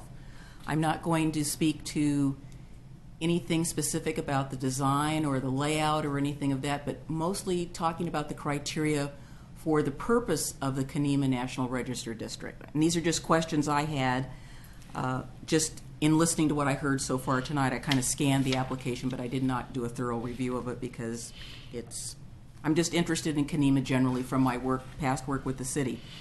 And I think basically the bigger issue that came to my mind is that this is a National Register District. We have a couple of things that may be conflicting, may or may not be conflicting, or may be conflicting. You're looking at a proposal by an applicant for cottage housing. So how does the cottage housing meet the purposes and the intent of the designation of the Kenema area as a National Register District? You know, does it follow the pattern, the scale, the initial layout? Now, we all know that somebody in their unright mind laid out Kenema because obviously they didn't think about the topography of it, and it should have never been laid out the way it was, but it is what it is. And so not all those lots are really real lots that you can actually really build on, and somehow people look at it on a flat map and go, ooh, building. But you know, so in thinking of the Secretary of Interior standards and also the criteria that go into creating a National Register District, I think what I'm asking you to think about is how do you balance those two things? So we have some goals for Metro that talk about we need housing. But the question I had at a recent session I attended is how are those goals balanced against the goals of the community if there are historic districts? And I'm sure you've all been reading about all the controversy going on in Portland. Maybe you aren't, but I've been very aware of it and have been watching it from a distance because I'm concerned about the possible implications it might have for our 2 historic districts. So I'm really not saying I'm not for or against this. I'm neutral. I'm just saying that there's a bigger issue at play here that you need to look at when you're going to be making findings, because the National Register District, to me, trumps sort of everything. And our code looks at what is the most, what's the most restrictive. The historic review criteria is more restrictive than the regular part of the code that deals with housing and all of that. And so I think some of the frustration that I've heard over the last month or 2 about everything in the world going on in Kenema has to do with is the development, all development that's proposed there, how does that meet the purposes and the intent of the National Register District? And it may be you guys need to take a look at the National Register nomination. It's not the best one ever because it was done in the 70s, but still it gets to the heart of why this area was important, why it's significant, what it means to the history of our community, not only just Oregon City, but the state as general, and why Kenema was important. And I think that has a lot to do with how you look at this and why you look at it. So those are just my questions for you to consider in your future deliberations, and thank you. Right. Thank you, Denise. That is, so okay if I say? Yeah. Okay, I wasn't sure if it was the right time or not. That is one thing that I was going to ask Trevor to kind of address as part of the staff report is the, oops, sorry, I see, it's on. To have Trevor address it in the staff report as far as the implication and what has been done in other National Register districts as far as the cottage, and also looking at the massing and stuff. If you could, do that in regards to the National Register district. Yeah. Okay. And just a comment on that is Denise is kind of spot on what we're trying to do with the report, and we're trying to just make a really quality staff report. I was going to bring that up. I'm glad she, brought it up also, though. Okay. Yeah. Let's leave that on. Okay. I didn't want to. Well, when I was coughing. Yeah. Applicant, come on back up. Thanks, Chris. Did I have this on last time? Is it working? Yeah, it stays We tell on. you if it wasn't. That one Okay, stays great. on. I just want to make sure everyone can hear what I'm saying. It's kind of frustrating when you're back there and you can't hear what's going on. I just wanted to address, first of all, thank you for the positive and supportive comments. That's really appreciative. I'd like to address a couple of the comments that were made. One was on density. Just want to reiterate to everyone here that we are less dense than what is allowed by code. And in addition to that, the way that we've positioned the homes relative to the neighborhood and the context of this place, I'd like to just look at really quickly. Can I just go to, could you go to page 27? And I It didn't, is 27. is that okay? Yeah, we're on Yeah, page 27. we're on 27. Oh, sorry. No, 20, it's the next few pages, sorry. 29. Keep going. Yep, there you go, back. Okay, right there. So this is a kind of before and after. The bottom photograph is what's there today, and then the top rendering is our rendition of what we believe is going to look like when we're done. This is a rendering. Obviously, it's not a photorealistic exact representation, but if you look at the existing Douglas fir trees there near the foreground, those are existing, and they're probably taller than what's shown in that drawing. And then the proposed home in the background there, and the landscaping that we're proposing, we believe that the visual impact, and I think this relates directly to density, and also the impact to the neighbors. The neighbor on the corner, Clint and Tori, and the neighbor to the west, who actually has more visual impact. We believe that because with the planting we're proposing and with the positioning of the homes, that the visual impact and the density impact will be minimal. The comment about square footage of homes being too small, almost like a trailer or a small home, is the homes are designed in the cottage home development guidelines, which is a range of square footages from 600 square feet to 1,100 square feet. Usually the small home that fits on a trailer is like 100 to 200 square feet. So just for everyone's knowledge here, that is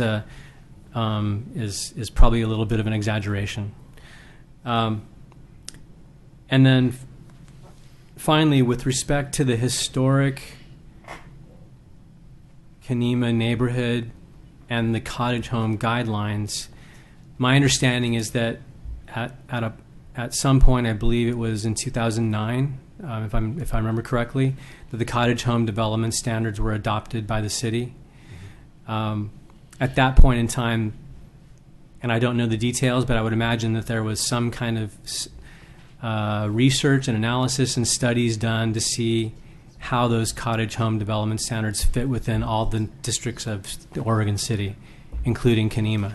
I don't know the history on that or the details exactly, but it would seem to me that at that time the city adopted those standards and felt that they were appropriate for Kenema, and that's what we're working with today. Thank you. Thank you very much. Can we ask you a question? Oh, yeah. I have Do you mind coming back, Chris? Question for you. Oh, sorry. Could you go back to the site plan? So in Kenema, there is some precedent for new development to, I don't know what the formal name of the agreement would be with the city, but to effectively put a driveway on top of where the existing undeveloped right-of-ways are. So at this time, Fifth Avenue ends at Miller Street. But my question, I guess, is whether you considered extending Fifth Avenue across and perhaps either siting any of the homes or putting parking or access from Fifth Avenue through the site there, where the right-of-way continues.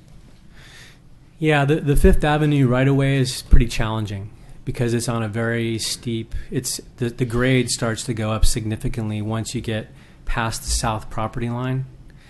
So the Fifth Avenue right-of-way is right now filled with older trees and a lot of topography. So we didn't believe that was an option. I wouldn't say that we didn't think about it and look at it, but it certainly, it seemed to be a place we'd want to not try to build in. It didn't seem like it was going to get us very far in terms of access to the property. Not to mention the cost of building a new road, Right. would be quite costly. Though you wouldn't have to necessarily build a road, you still could have built another, right here, 5 or 6 houses, but that house type, and gotten your 8th with a walking path to get there under the cottage housing standards. So I see that you could have put in another one and you deliberately chose not to. I found that to be pretty interesting. Yeah, when we discovered the wetland on the property, we, at that point, basically decided that entire corner of the property would be dedicated to keeping that kind of a natural wetland area. Mm-hmm. Yeah. I believe that also back there is the historical structures remaining from the old Kenema Waterworks somewhere. Yes, those are not in the Fifth Avenue right-of-way. Those are actually on the next parcel up, going up the hill. But yeah, that further complicates the the northern direction. Okay. Do you have to do any street improvements along Miller Street or 4th Avenue? The improvements that we'll need to do in Miller and 4th are all related to utilities. Okay. There are no other improvements that I'm aware of. Connecting to existing or upsizing? What utility improvements? Both. We're going to be extending the sanitary sewer from 4th up to so we can get the sanitary sewer up to the 2 homes on number 6 and 7. Mm-hmm. We're also going to be extending the stormwater down 4th Avenue, the length of a football field, to connect the storm into the existing stormwater 300 feet down 4th Avenue. So because the current stormwater stops at the intersection of 4th and Miller, which is uphill, and it's kind of hard to get water to go uphill, as much as I would have loved to not go a football field the other direction. But so those are the street improvements and utility improvements that we'll be making. So do you know how Clint currently deals with his stormwater? Well, they can go directly into the stormwater at 4th and Miller because they're actually uphill from that stormwater. Okay. I don't know specifically how they're connecting the stormwater, but they're uphill from the stormwater connection. And you're not. We're downhill because the grade of 4th Avenue, it's like a 8 or 10 foot drop from the intersection of 4th and Miller down to our frontage. Okay, so not necessarily all of your homes, but some of them will have that issue. Okay. Right. Homes 1, 2, 3, and 4 will. 1, 2, and 3. The stormwater for those homes will go into 4th Avenue, and then 4, 5, 6, and 7 will go into Miller. Fun. Okay. Perfect. Anyone else have any other questions? All right. Thank you, Chris. Thanks. All right. And I don't think we actually need a motion to do a continuance because anyone can request one. Isn't that right? Yeah, you have to do a motion to continue with the date certain. So moved. we'll do the date certain for next week. Second. Okay, so we have a motion and a second. Yes, I'll read. So, Commission Member Blythe. So, motion. Yes. Okay. Commission Member Basinger, Yes. Commission Member Met, Yes. and Chair Metzen. Yes. So motion carries. And so there will be a full staff report and another continuation of the public hearing on February 28th at 6 o'clock in the City Commission chambers right here. Okay, perfect. And with that, we'll go to PC 1707.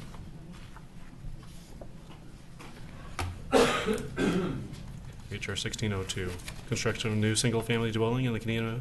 Yes.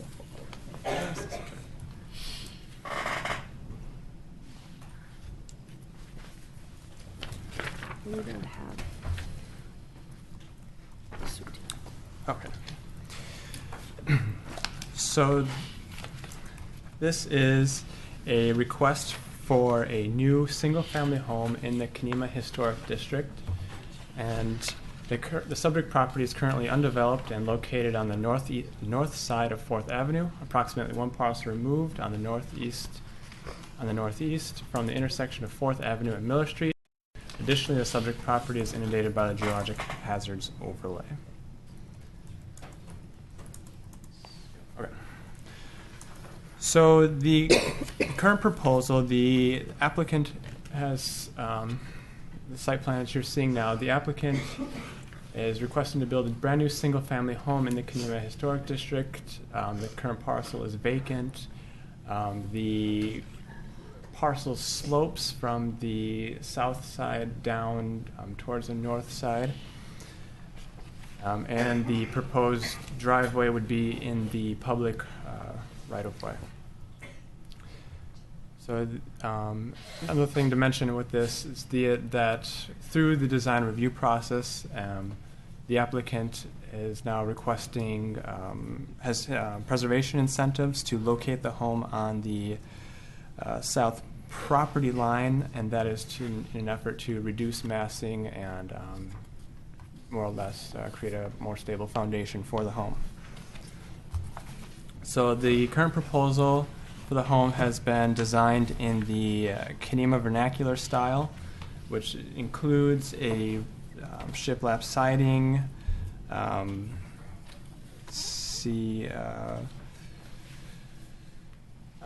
roof that has a slope that is greater than 8 to 12. In the application, it's been proposed to be a 10 to 12. Wood double hung windows, and the primary building takes place, or is attempted to be designed in the square form. Let's see. So here is the front and right elevation. This included drawings from the street below that is here to illustrate that when looking up from 3rd Avenue, that the way the house is situated and with the proposed site screening, that the passersby on 3rd Avenue would be primarily seeing their 2 porches and not so much the foundation of the home. Here is another view of the right elevation. And on the right-hand side of this building, there are plans to be for a stepped retaining wall type structure coming down. So here's the rear elevation. From the rear, there's going to be 2 elevated decks, and again, roofs that are from this angle as well, greater than 8 to 12. Shiplap siding around the entire structure. And here's floor plans. So I'm going to, for sake of time and everything, I'm not going to read to you the entire criteria. I'm going to point out some of the main areas that the staff is looking for. So the applicant has is unable to strictly meet the design standards for new construction. He has shown that he is pursuing alternatives and mitigation available to him to reduce the massing of the house and its effect on the neighborhood. Or, I'm sorry, that's a question. Has he shown that he is pursuing all alternatives and mitigation available to him to reduce the massing of the house and its effect on the neighborhood? So that's kind of the first question that we're looking for either the applicant to answer and maybe the HRB to address is through this proposal, through moving the house closer to that front property line, and with that proposed vegetative buffer that we see on the first slide that I had here. Okay. Is that taking into account, is that the best method of reducing that massing? Has the applicant gone above and beyond and kind of at the limits of what the code prescribes? And then the second question is, if not, does the Historic Review Board have recommendations for the applicants to further reduce the appearance of the sub-basement? So in an effort to reduce that massing, do you think there's additional efforts you can take? Then the reasons for this, the applicant is hesitant to bring additional fill onto the site, to chase the grade, backfill the site on the side of the house, and he's interested in pursuing a vegetative buffer. And the second item that we've kind of been looking at and would like the HRB and perhaps the applicant to address is the massing on the front side of the building. So if you from the street view, it looks like an enclosed breezeway from the design that we have here. And I know it's from the back side, it's more or less, it's continued into the basement. Staff would like maybe further guidance and to further discuss whether or not this connection is perceived as a breezeway. Is it contextually appropriate for the Kaniba neighborhood? And should the applicant be allowed to keep the structure? Are there any, if he does, are there any steps that he should take to perhaps mitigate for the massing created by this connection? Okay, I think that's sufficient. Thank you Okay, very thank much. you. And with that, let's invite the applicant up. So here, yep. Thank you, sir. Robert, go ahead and state your name and address for the record. Dave Green, I'm the applicant. Oh, Dave, sorry. We do now have the staff report, which has been largely supportive, and Trevor mentioned the areas, of course, that have concern and that we discussed, and I don't think I need to do an overview of the presentation because we've did the design advice in the November meeting where we did respond to make some adjustments for concerns regarding massing. Just briefly to recall, we moved the house portion forward relative to the garage and dropped it a foot. The concerns that seem to be largely remaining after our last meeting was the massing and how to screen that. The question was posed if there's enough room on the east side there for vegetative screening and so forth, and there actually is. Trevor, is there the most recent plot plan available? It's the one that's in the staff report. Yes. And then I also submitted I did revise the plot plan for more clarity. There was questions as to the elevations and how they were stepping down. Can I see that document? Yes. It might be a little bit clearer. It's already in the record, but I can't read the topography, so I'd appreciate it.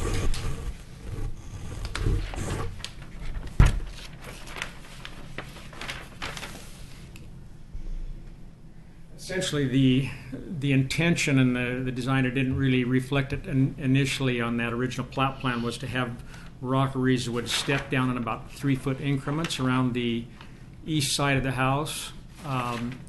So essentially with the main floor elevation at 186, the yard elevation would be 185 right to the right of the porch, and then the rockery would step down to 182, then 179, and by the time you get around to the right elevation, the east side there, we would be down to 176, which is about a foot above existing grade at this point. And then there was some discussion of terracing. There may ultimately be some terracing just to conceal the step downs in the foundation, which I know is important to be minimized. But my intention was to not try to raise the grade or alter the grade too significantly because of the potential stability concerns of the hillside. You may recall that I had suggested a vegetative screen behind the house to screen the lower portion of the house as a means of mitigating the view from down from the north side from down below at 3rd Street. The staff report suggests strategic plantings of trees, and I guess in my view, if you're trying to obscure the building, strategic plantings would be the effective way to do it. But in my view, if you're trying to minimize the massing by more or less concealing the lower portion of it, even though it's an artificial device using a screen, it would be more effective in establishing a visual line so you don't see the lower portion as opposed to just obscuring the building entirely. And one concern the planting suggested in the staff report would be trees that would mature at 35 feet or in that vicinity, which when you build with a little peekaboo view of the second biggest waterfall in the country, you know, there's some reluctance of doing that. Particularly if the goal is to screen the lower portion of the house. So I guess my position would be still that I think the most effective way of minimizing that massing would be to screen the lower portion of it, and it's not in the staff report, but the design narrative addendum that should be available to you shows some pictures of an example of vegetative screening just on a 3-foot cyclone fence, and it does it fairly effectively. So hopefully that's material that you have available to you. So on that revised plot plan, a couple things were done. The rockery was shown to the right corner of the house where it steps down to show how those grades are established going around the right side. We also included in that plan, in considering the elevations that we're dealing with there, proposing ultra-block retaining on the left side, because the retainage, and this ultimately would be subject to the geotech and the civil engineer designing to make sure that we're using the appropriate approach to, but the obvious overriding concern would be maintaining hillside stability. So I think on that side, we will need a definable, robust retaining more than like native rockeries and so forth, because of the surcharge of the road bed there and the parking area and so forth, to make sure that we maintain. So that was included in that revised plot plan. The other thing that was included is we are now showing there's a large cedar cluster on the southeast corner of the lot. And in Trevor, is there is this revised site narrative available by any chance? There's a picture of that taken from in front of 405. I do not know if I have that in this presentation. I can formally add that to the record after this. That could be forwarded to him. In that revised plot plan there, you'll also see that the adjoining residence 405 is shown. It projects into the right-of-way about 8 feet approximately. So the net effect is when you stand, the photo that you'll see in the materials Trevor will send you is basically a photo standing in the middle of 4th Street, viewing northwest directly where the building would be, standing in front of 4th, and you'll see that cedar cluster, and there's a large rhododendron, but which would not be in front of my property, but the cedar cluster will largely completely obscure that side of the house, and will surely completely obscure the lower portion of the house, and I think we'll be able to clearly see that from the photo that I included. So as far as screening the right side, I think that existing vegetation would be ample to do that. And I think also the building site is staked out, so if you do go by the site, you'll be able to see relative to where that screening is, where the building will sit, and so forth to verify that. But that existing cedar cluster, which obviously conditions of approval for that to remain is perfectly appropriate, my intention would be to keep it anyway. So I think any other vegetative screening we did on the east side there would basically be obscured by what's already there.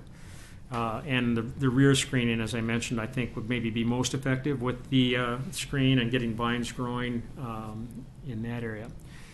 The other issues regarding massing was the staff concern about the breezeway, which I realize is actually technically outside the guidelines once they're south of 3rd Street, and we did discuss that some in the previous meeting, and you can review that. I don't want to overly take the time. Also addressed that in my original design narrative, tried to be very specific on why that was incorporated. And I did note that the Captain Miller House down on Miller Street and 99 does have that same type of element. The staff report mentioned that the Captain Miller House is not in Kenema District, it's in McLaughlin, and I tend to think that's not correct because the sign for Kenema District is right on that intersection, so yeah. I believe that is Kenema District.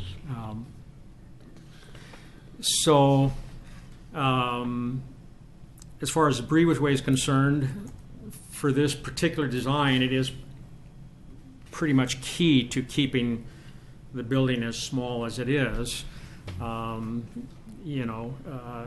Could something be done otherwise? And obviously there's a variety of things that could be considered, but in order to accommodate the 3-bedroom floor plan on the lower level and utilize the space under the garage, that would need to be connected, and that connecting link up on the main level also provides stair access and so forth, which helps keep the overall building small. So that was the goal there.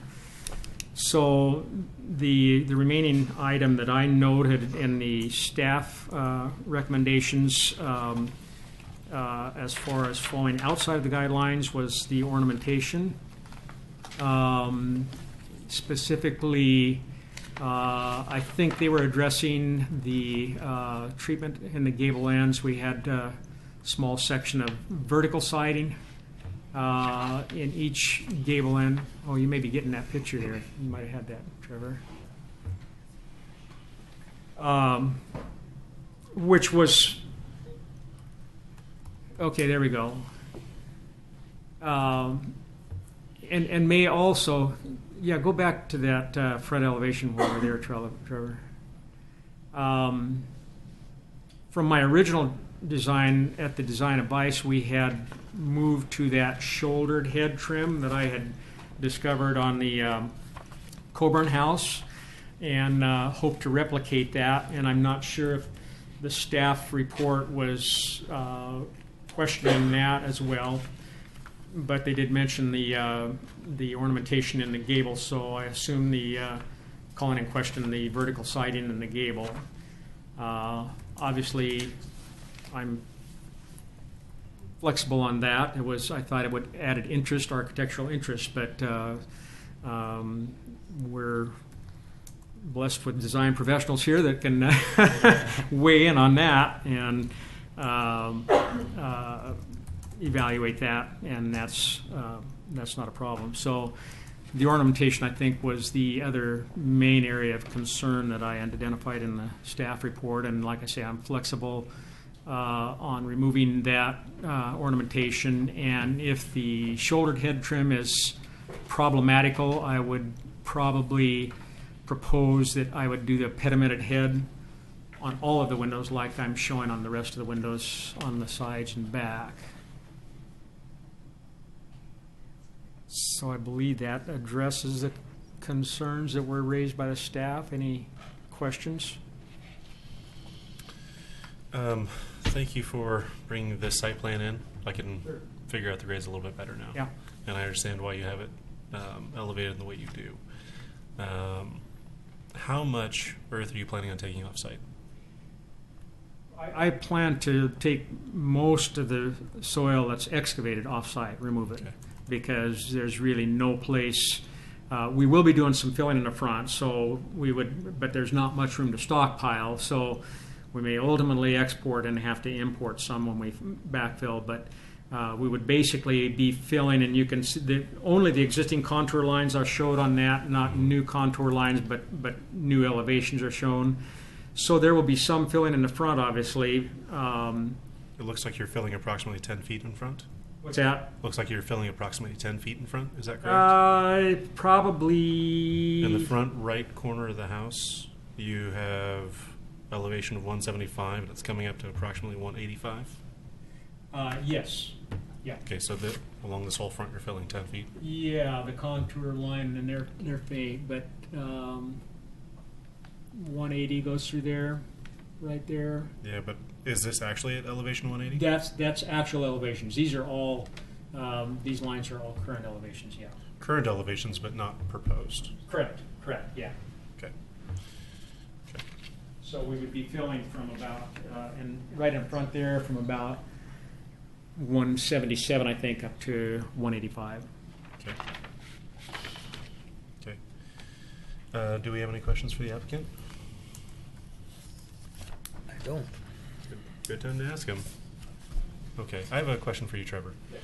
Are we actually requesting continuance on this? So here's the story behind this one. Because of the way the initial proposal was, because the original site plan came in with the structure adhering to setbacks, and we kind of went through the design process, and the house got moved around on the site.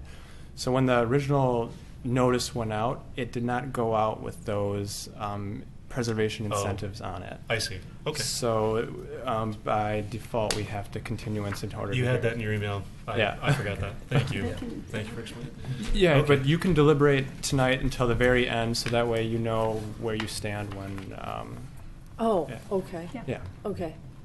I was taking that differently with the continuance, so we No, can, so we this can is a actually good time make to some ask questions. findings. Okay. I'll have to reopen the record next month. but that's fine. Yeah, we'll reopen the record next month. Okay. If I might add one more point too, that just came to mind in the initial meeting, the design advice meeting we had, there was public comment regarding roof pitch, and actually, I think these projections are formatted and they're out of perspective, so it looks shallower than it is. But in my design narrative, that the addendum that I furnished last time on the last page, and we never really discussed it, but I'm ambivalent as far as roof pitch. If 1212 is deemed more appropriate for that style, I'm okay with going 1212. The caveat obviously being that we increase the massing if we increase the roof pitch. But there was comment about that, and I toyed with that when we were doing the initial design, because perhaps 1212 would be a little bit more typical of a vernacular design, but I'm open to the board's suggestions regarding roof pitch. So. I think, well, yeah, it's the deck and back that has me most concerned. Yeah, that's the massing and the seeing that.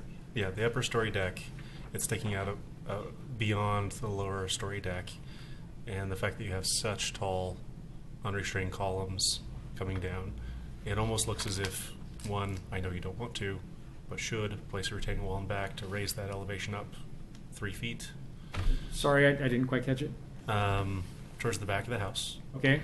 If you were to have a 3-foot retaining wall to level out the grade back there, so you didn't have it continually falling away from the house, I feel like that would really help out the back of the house. In addition to that,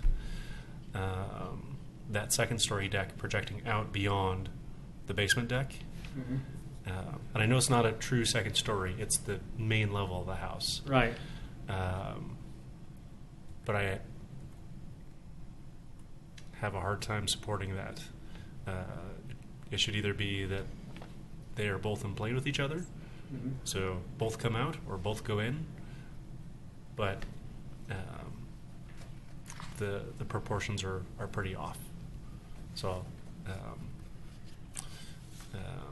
that is my biggest concern, and the amount of lap siding that we have on the back of the house going down, it does appear as if it's a full another story. Whereas if that concrete was to come up higher, or if we were to have a retaining wall so that we didn't have such a great issue, that would help out a lot. Also, I'm curious how tall your ultra block wall is. How tall it is? Yeah, we have top wall elevations on that. But how tall is it? Where's the toe of that? Oh, three courses would be exposed at stepping back, so it would be 2 or 3 courses in each case. So they're 2.5 feet, so it would be 5 feet or 7.5 feet at the most. Okay. And that, of course, all faces away from the street, so really there's no noticeable public view. You can't see it from coming down. From 4th Street, you wouldn't see it because it's down the hill and facing to the north. So, and ultimately, for my purposes, I'll plant vegetation in front of it to soften it just for landscaping purposes, But I don't think you would view it from any place on 4th because it's all going to be stepping down away from 4th Street. What about, is it 5th above it that comes down? Would you be able to see it from coming down? No, you can't. Won't. No. Because the hammerhead, where the parking turns out from the garage. If you could go back to the site plan, Trevor. Oh my God, it's hard to. That hammerhead is down below street elevation. We're projecting about a grade of 189 at the left west side of that parking spot, the hammerhead there, and street elevation there is probably 8 feet higher at that point. Trevor, can you zoom in on that? I mean, it's really hard it's to. Right it lost some integrity when I copied it over, and I have to figure out how to fix that. So 199 driveway, and it drops a few feet coming this way. Okay.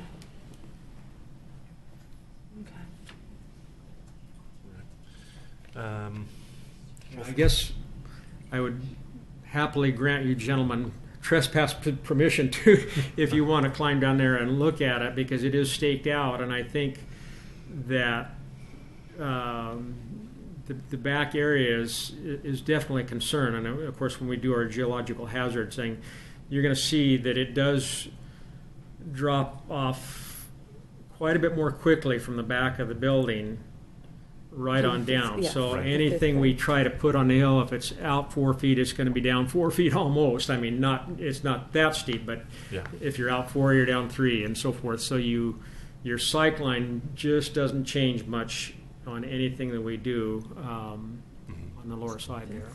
Yeah. Okay. Okay. With that, thank you very much. We will move on to. Do we need to make a? What's that? We're going to move on to public comments. Oh, okay. That's right. And so the only one we have is Ron. Come on up.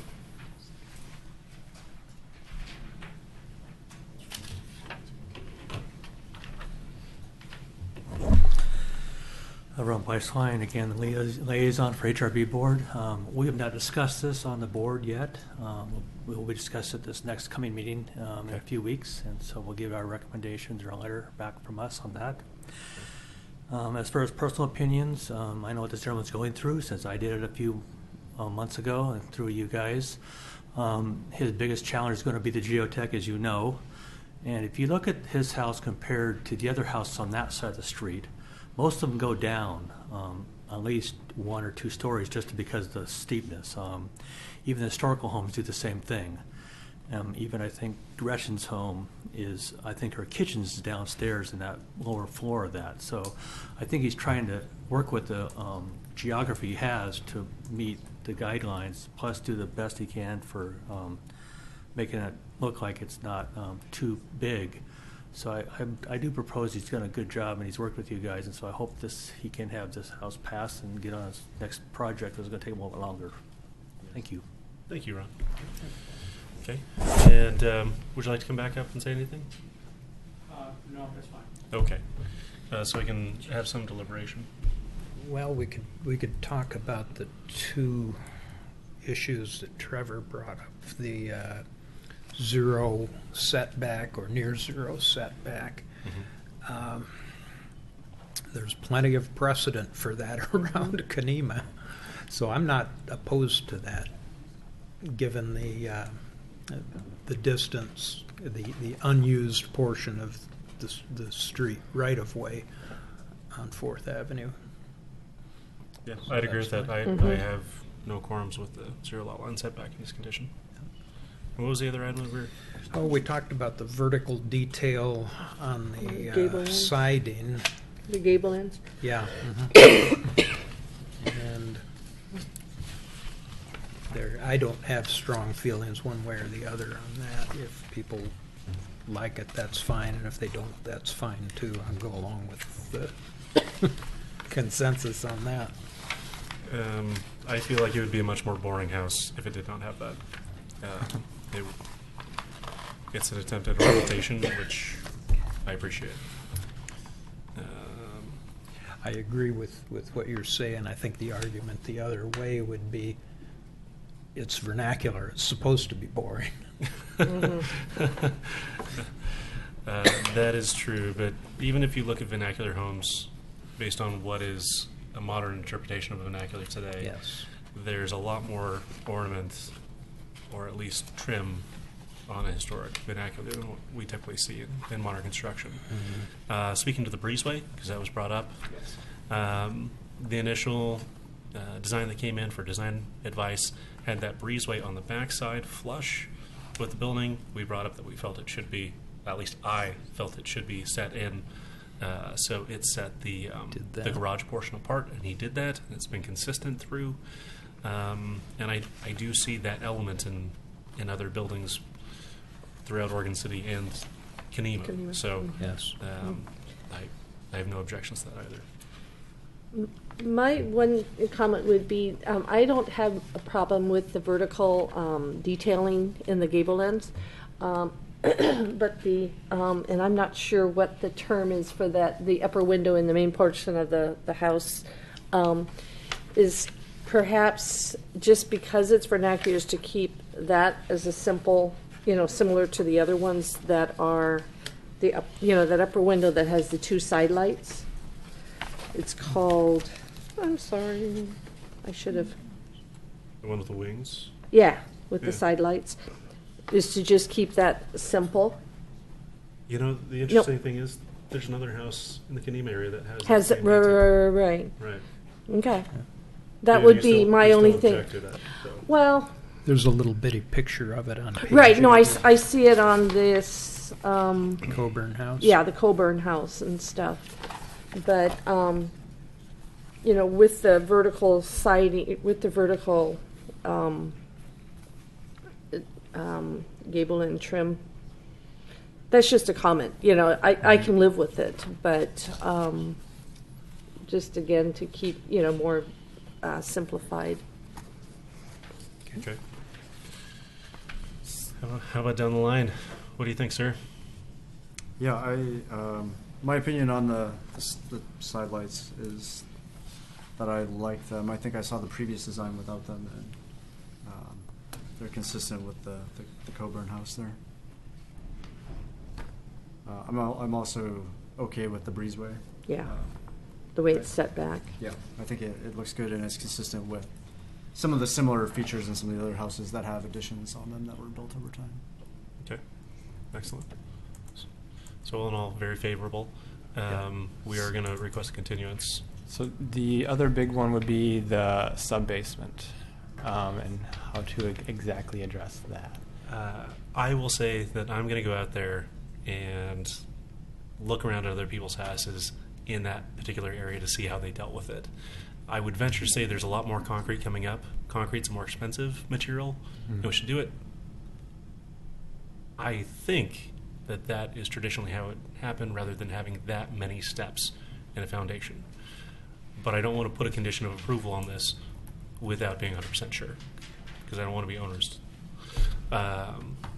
So that's all I will say on that for today, but I'll open it up to the rest of the board.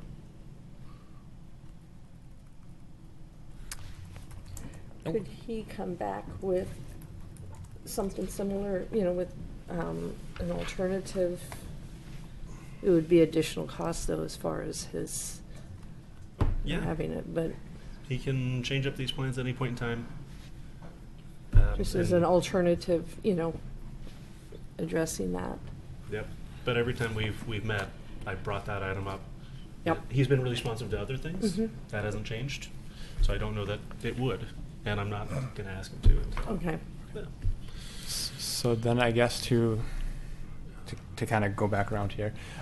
So then if we're going to continue, or if we're going to mull this one over for a little bit. So then for next month, or for currently, we'll close the record, and then we'll reopen the record at the next public hearing. And then we'll just need some solid findings, I guess, on the consensus on the sub-basement, and then solid findings on the breezeway. So, okay. I would just suggest if you're gonna don't close and then reopen, you can just keep the record Just keep it open. open, okay. Continue it. Yeah. Okay. I would entertain a motion for a continuance. So moved. Do I have a second? Second. Make Yeah. There we go. I jump in there. Okay. Share. So, roll. Commission Member Blythe? Yes. Commission Member Basinger? Yes. Commission Member Met? Yes. And Yes. Chair Metzen. Yes. Okay, great. So the motion carries. The subject meeting will be carried, or public hearing will be set to February 28th, 2017, 6 p.m., and the City Commission chambers are here. Okay. And so we're going to move on to HR 1608. For the sake of time, let's give an abbreviated introduction. We'll go quickly.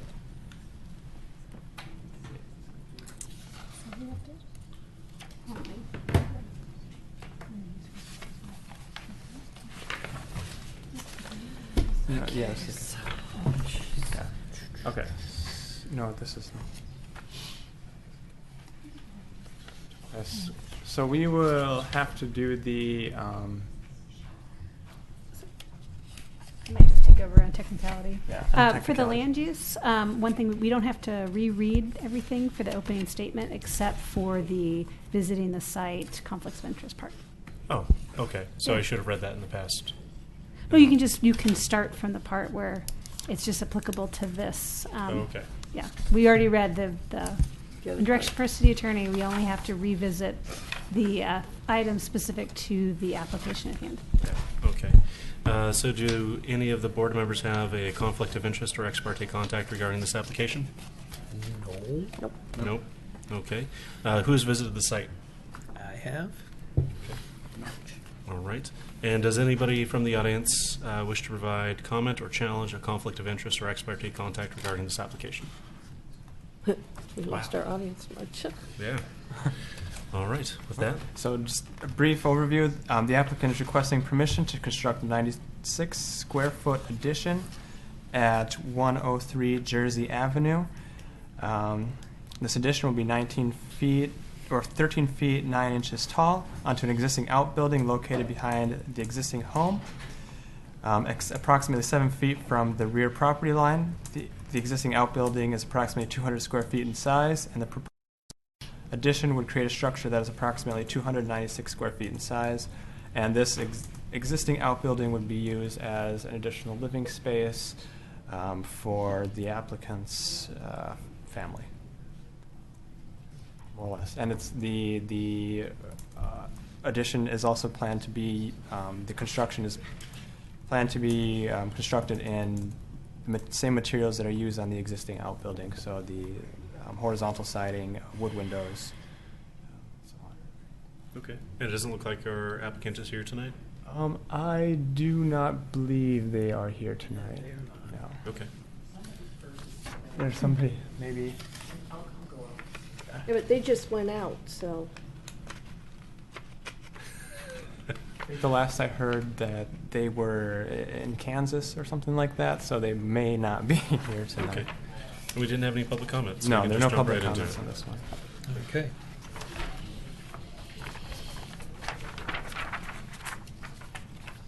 That's the wrong one. So, thoughts, feelings on the application? I had a hard time seeing where.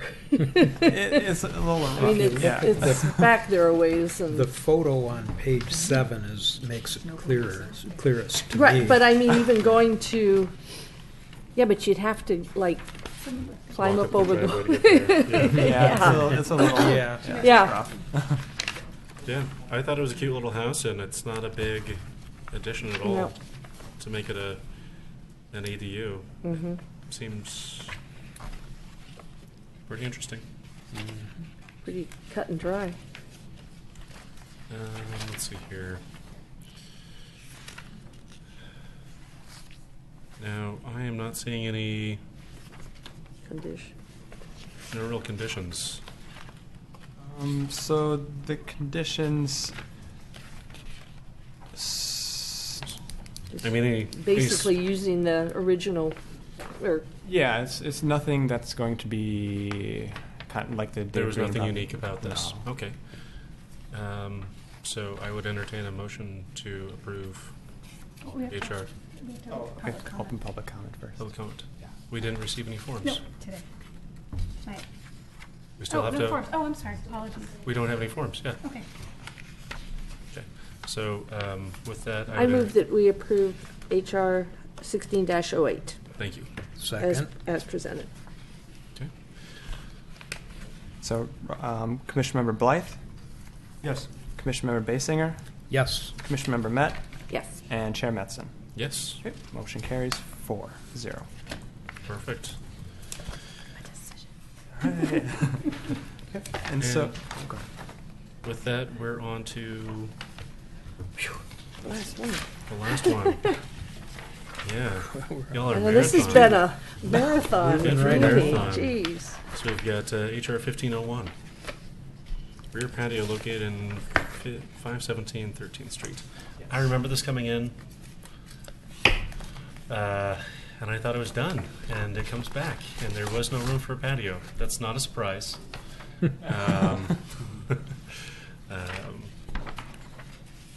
So, do I need to read the statement? No, it's not a Each land part use. take So contact? I think it's Okay. more, we'll let Trevor can kind of set the stage Yes. and ask for really leadership and direction. yes. Okay. So what we're doing here is, yes, the owner of this home has come back. They've built a deck, and I've included a picture in your packet. So what we're kind of looking for, and I'll get into this a little bit more after this concurrence, but this city staff is looking for concurrence to approve the deck without actually having at a staff level. So we're looking at is this deck similar to the one that has been approved in the House already? Is it appropriate to have a deck of this nature? We're kind of looking. We've included the existing conditions. If they comply with these existing conditions, can we approve this change at a staff level? The one question I had was, I wasn't able to get close enough to really see. What is the rails on the upper deck similar to the ones that are on the lower deck where it's applied and not? So they're in the second page here. If you open up, it should be right up on top there. Oh, okay. That's the one that's been approved. That's the one that's been approved. Yeah, the one on the second story. On the second story, okay. Yeah, on the second so story. The one that we're looking at is The this bottom, one here. yes, correct. Okay.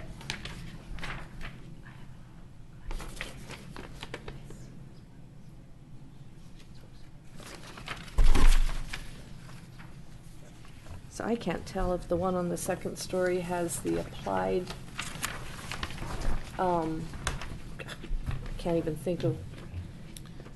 It looks to be a little different. There's a bottom rail that's Right. held up a couple inches above. It the looks different. It looks more like it's been put in between the.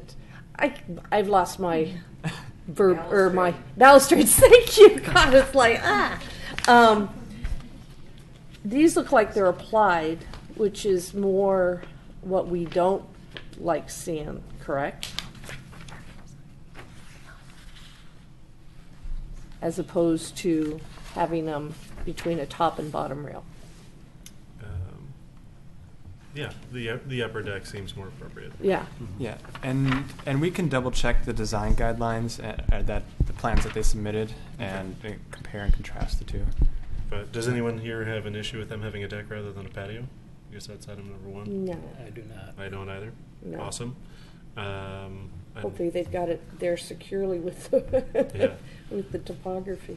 So the item I'd bring up is we have pressure treated posts that are down below. Yes, and that's something that they need to address. Yes. Okay, good.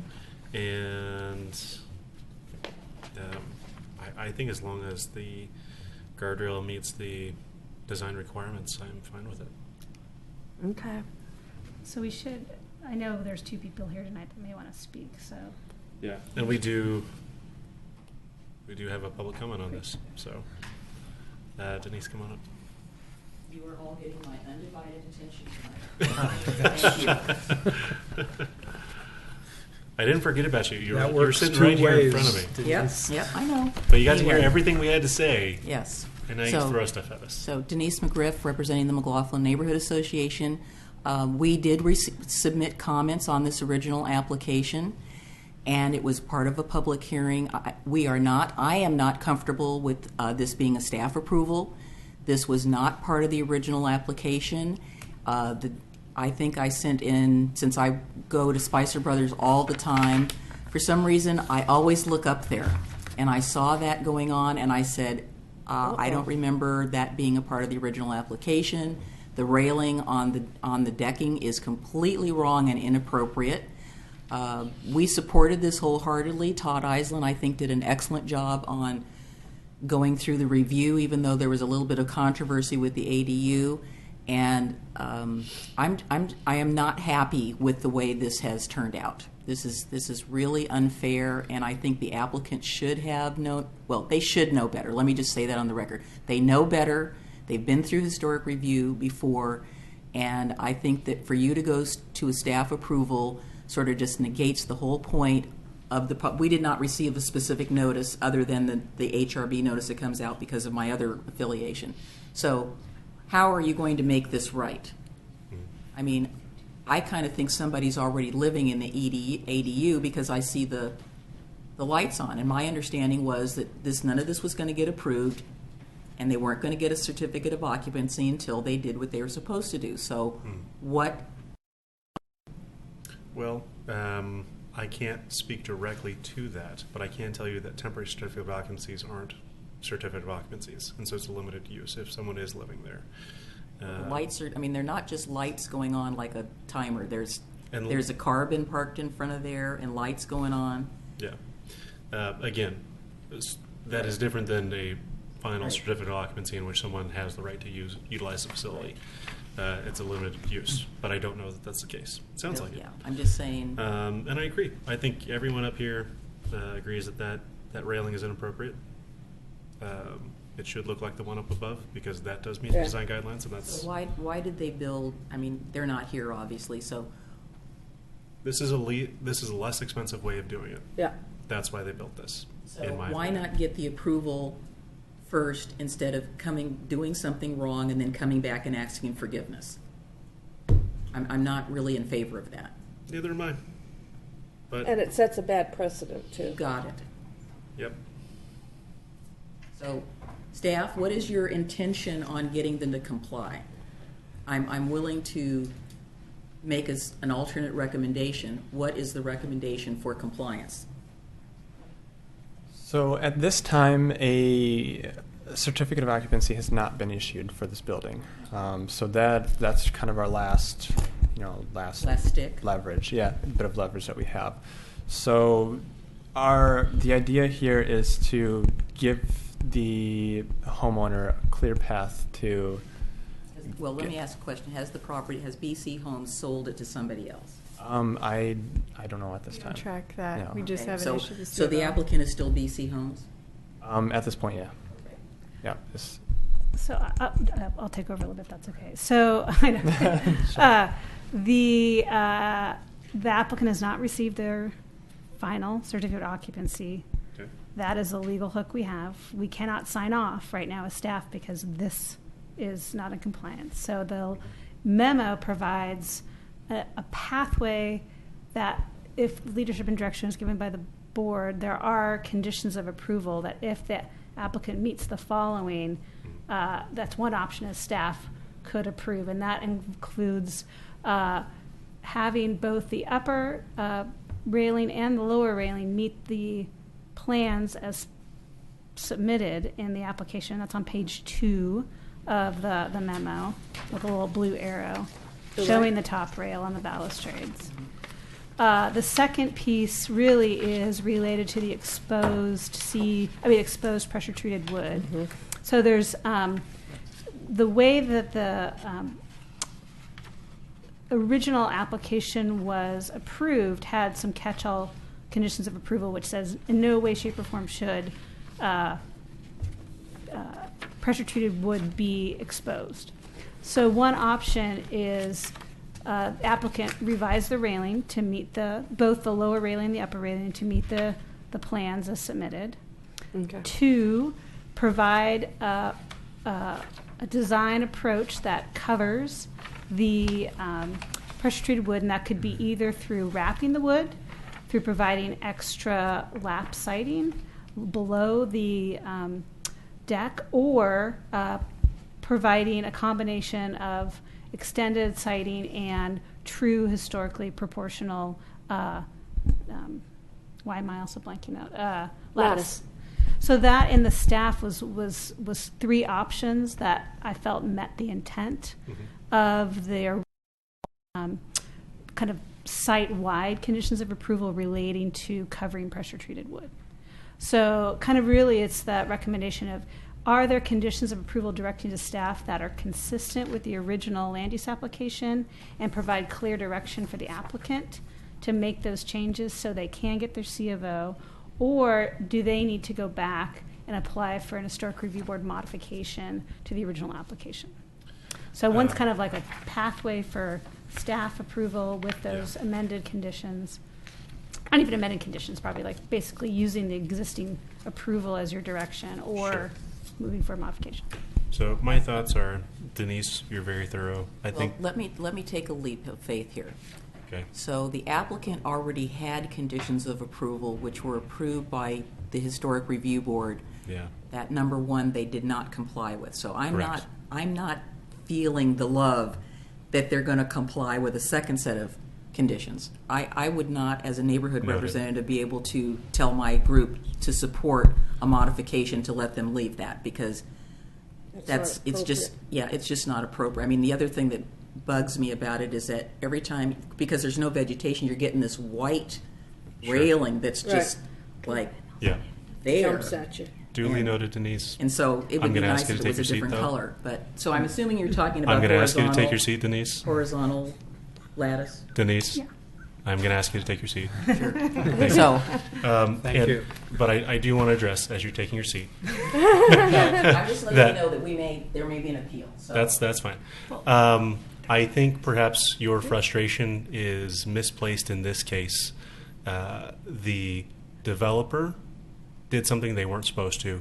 Staff caught them, and they did not approve this. I want to make that clear, that they did not say that they could do it. They brought it back to us because this was non-conforming with what was approved and asking for our direction.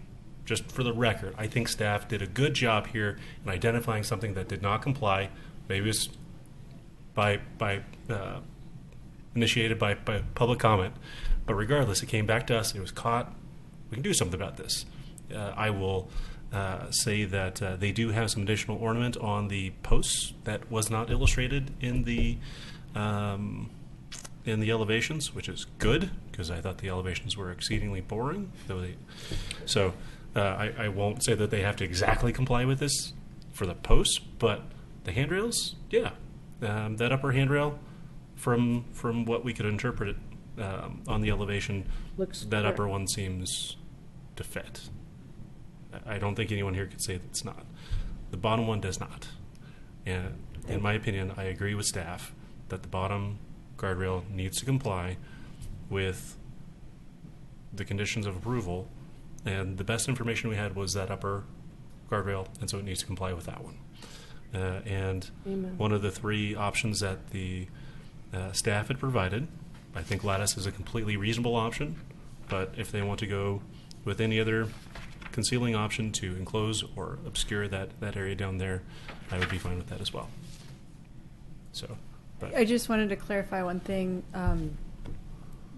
This is just us asking or checking back with you, so this isn't an HRB decision, so it's not appealable. As Okay. opposed to if you required a modification of the application, then that is appealable. okay. This is us just doing our administrative duty. Duly noted. Thank you for the clarification for Recognizing public it record. wasn't on the building permit plans, and then Yeah. coupled with this too. So there will be no motion here, right? Would- There's no need for a motion. There would be no notice of decision, nothing like that. Right. This is a different process of just implementing the application as it was conditioned, Yeah. recognizing the changes. Okay, but does that mean in order to get their occupancy, that they have to comply with what we're saying without having, with you just handling it and without a motion from us or a decision from us, correct? So yeah, you could make the finding that the existing conditions are sufficient, and then staff can use those conditions to approve this at the staff level. No, the way you say that, it sounds like you're Sounds looking like for a you're motion. No motion. Okay. Leadership and direction. Yeah, leadership. There we go. Yeah. Direction is the railings should match and they need to comply. Match the, Each other. no, because. And if you they s- should comply. Well, but, right, that the bottom railing should match the upper railing. Assuming They that should the match upper what was submitted railing in the applies. application. And match That what is the, correct. yes, Mhm. yes. Match what was submitted in the application. Yes. The upper railing does match what was submitted in the Mhm. application. The bottom rail. With further verification. With further verification. So, Okay. does that give you sufficient direction? Okay. Grant, Cool. not to steal anything from you. Yeah, sounds good to me. Perfect. We got your 2 cents. Is the left is All right. the column below the little second story porch? It looks like the wrapping ends quite a bit above the ground. Yeah, I Is was that part of it? noticing that. Yeah, They have to resolve fix that. that. Yeah, what? They have to resolve that. Oh, the way the wrapping. Yeah, it falls a little bit like it's got high waters. I thought maybe they Yeah. had stone or something going on down there. A nice river rock? No? Sure. That is not, does not Not fit part of within the our design original guidelines. Okay. And with that, we are adjourned. Woohoo!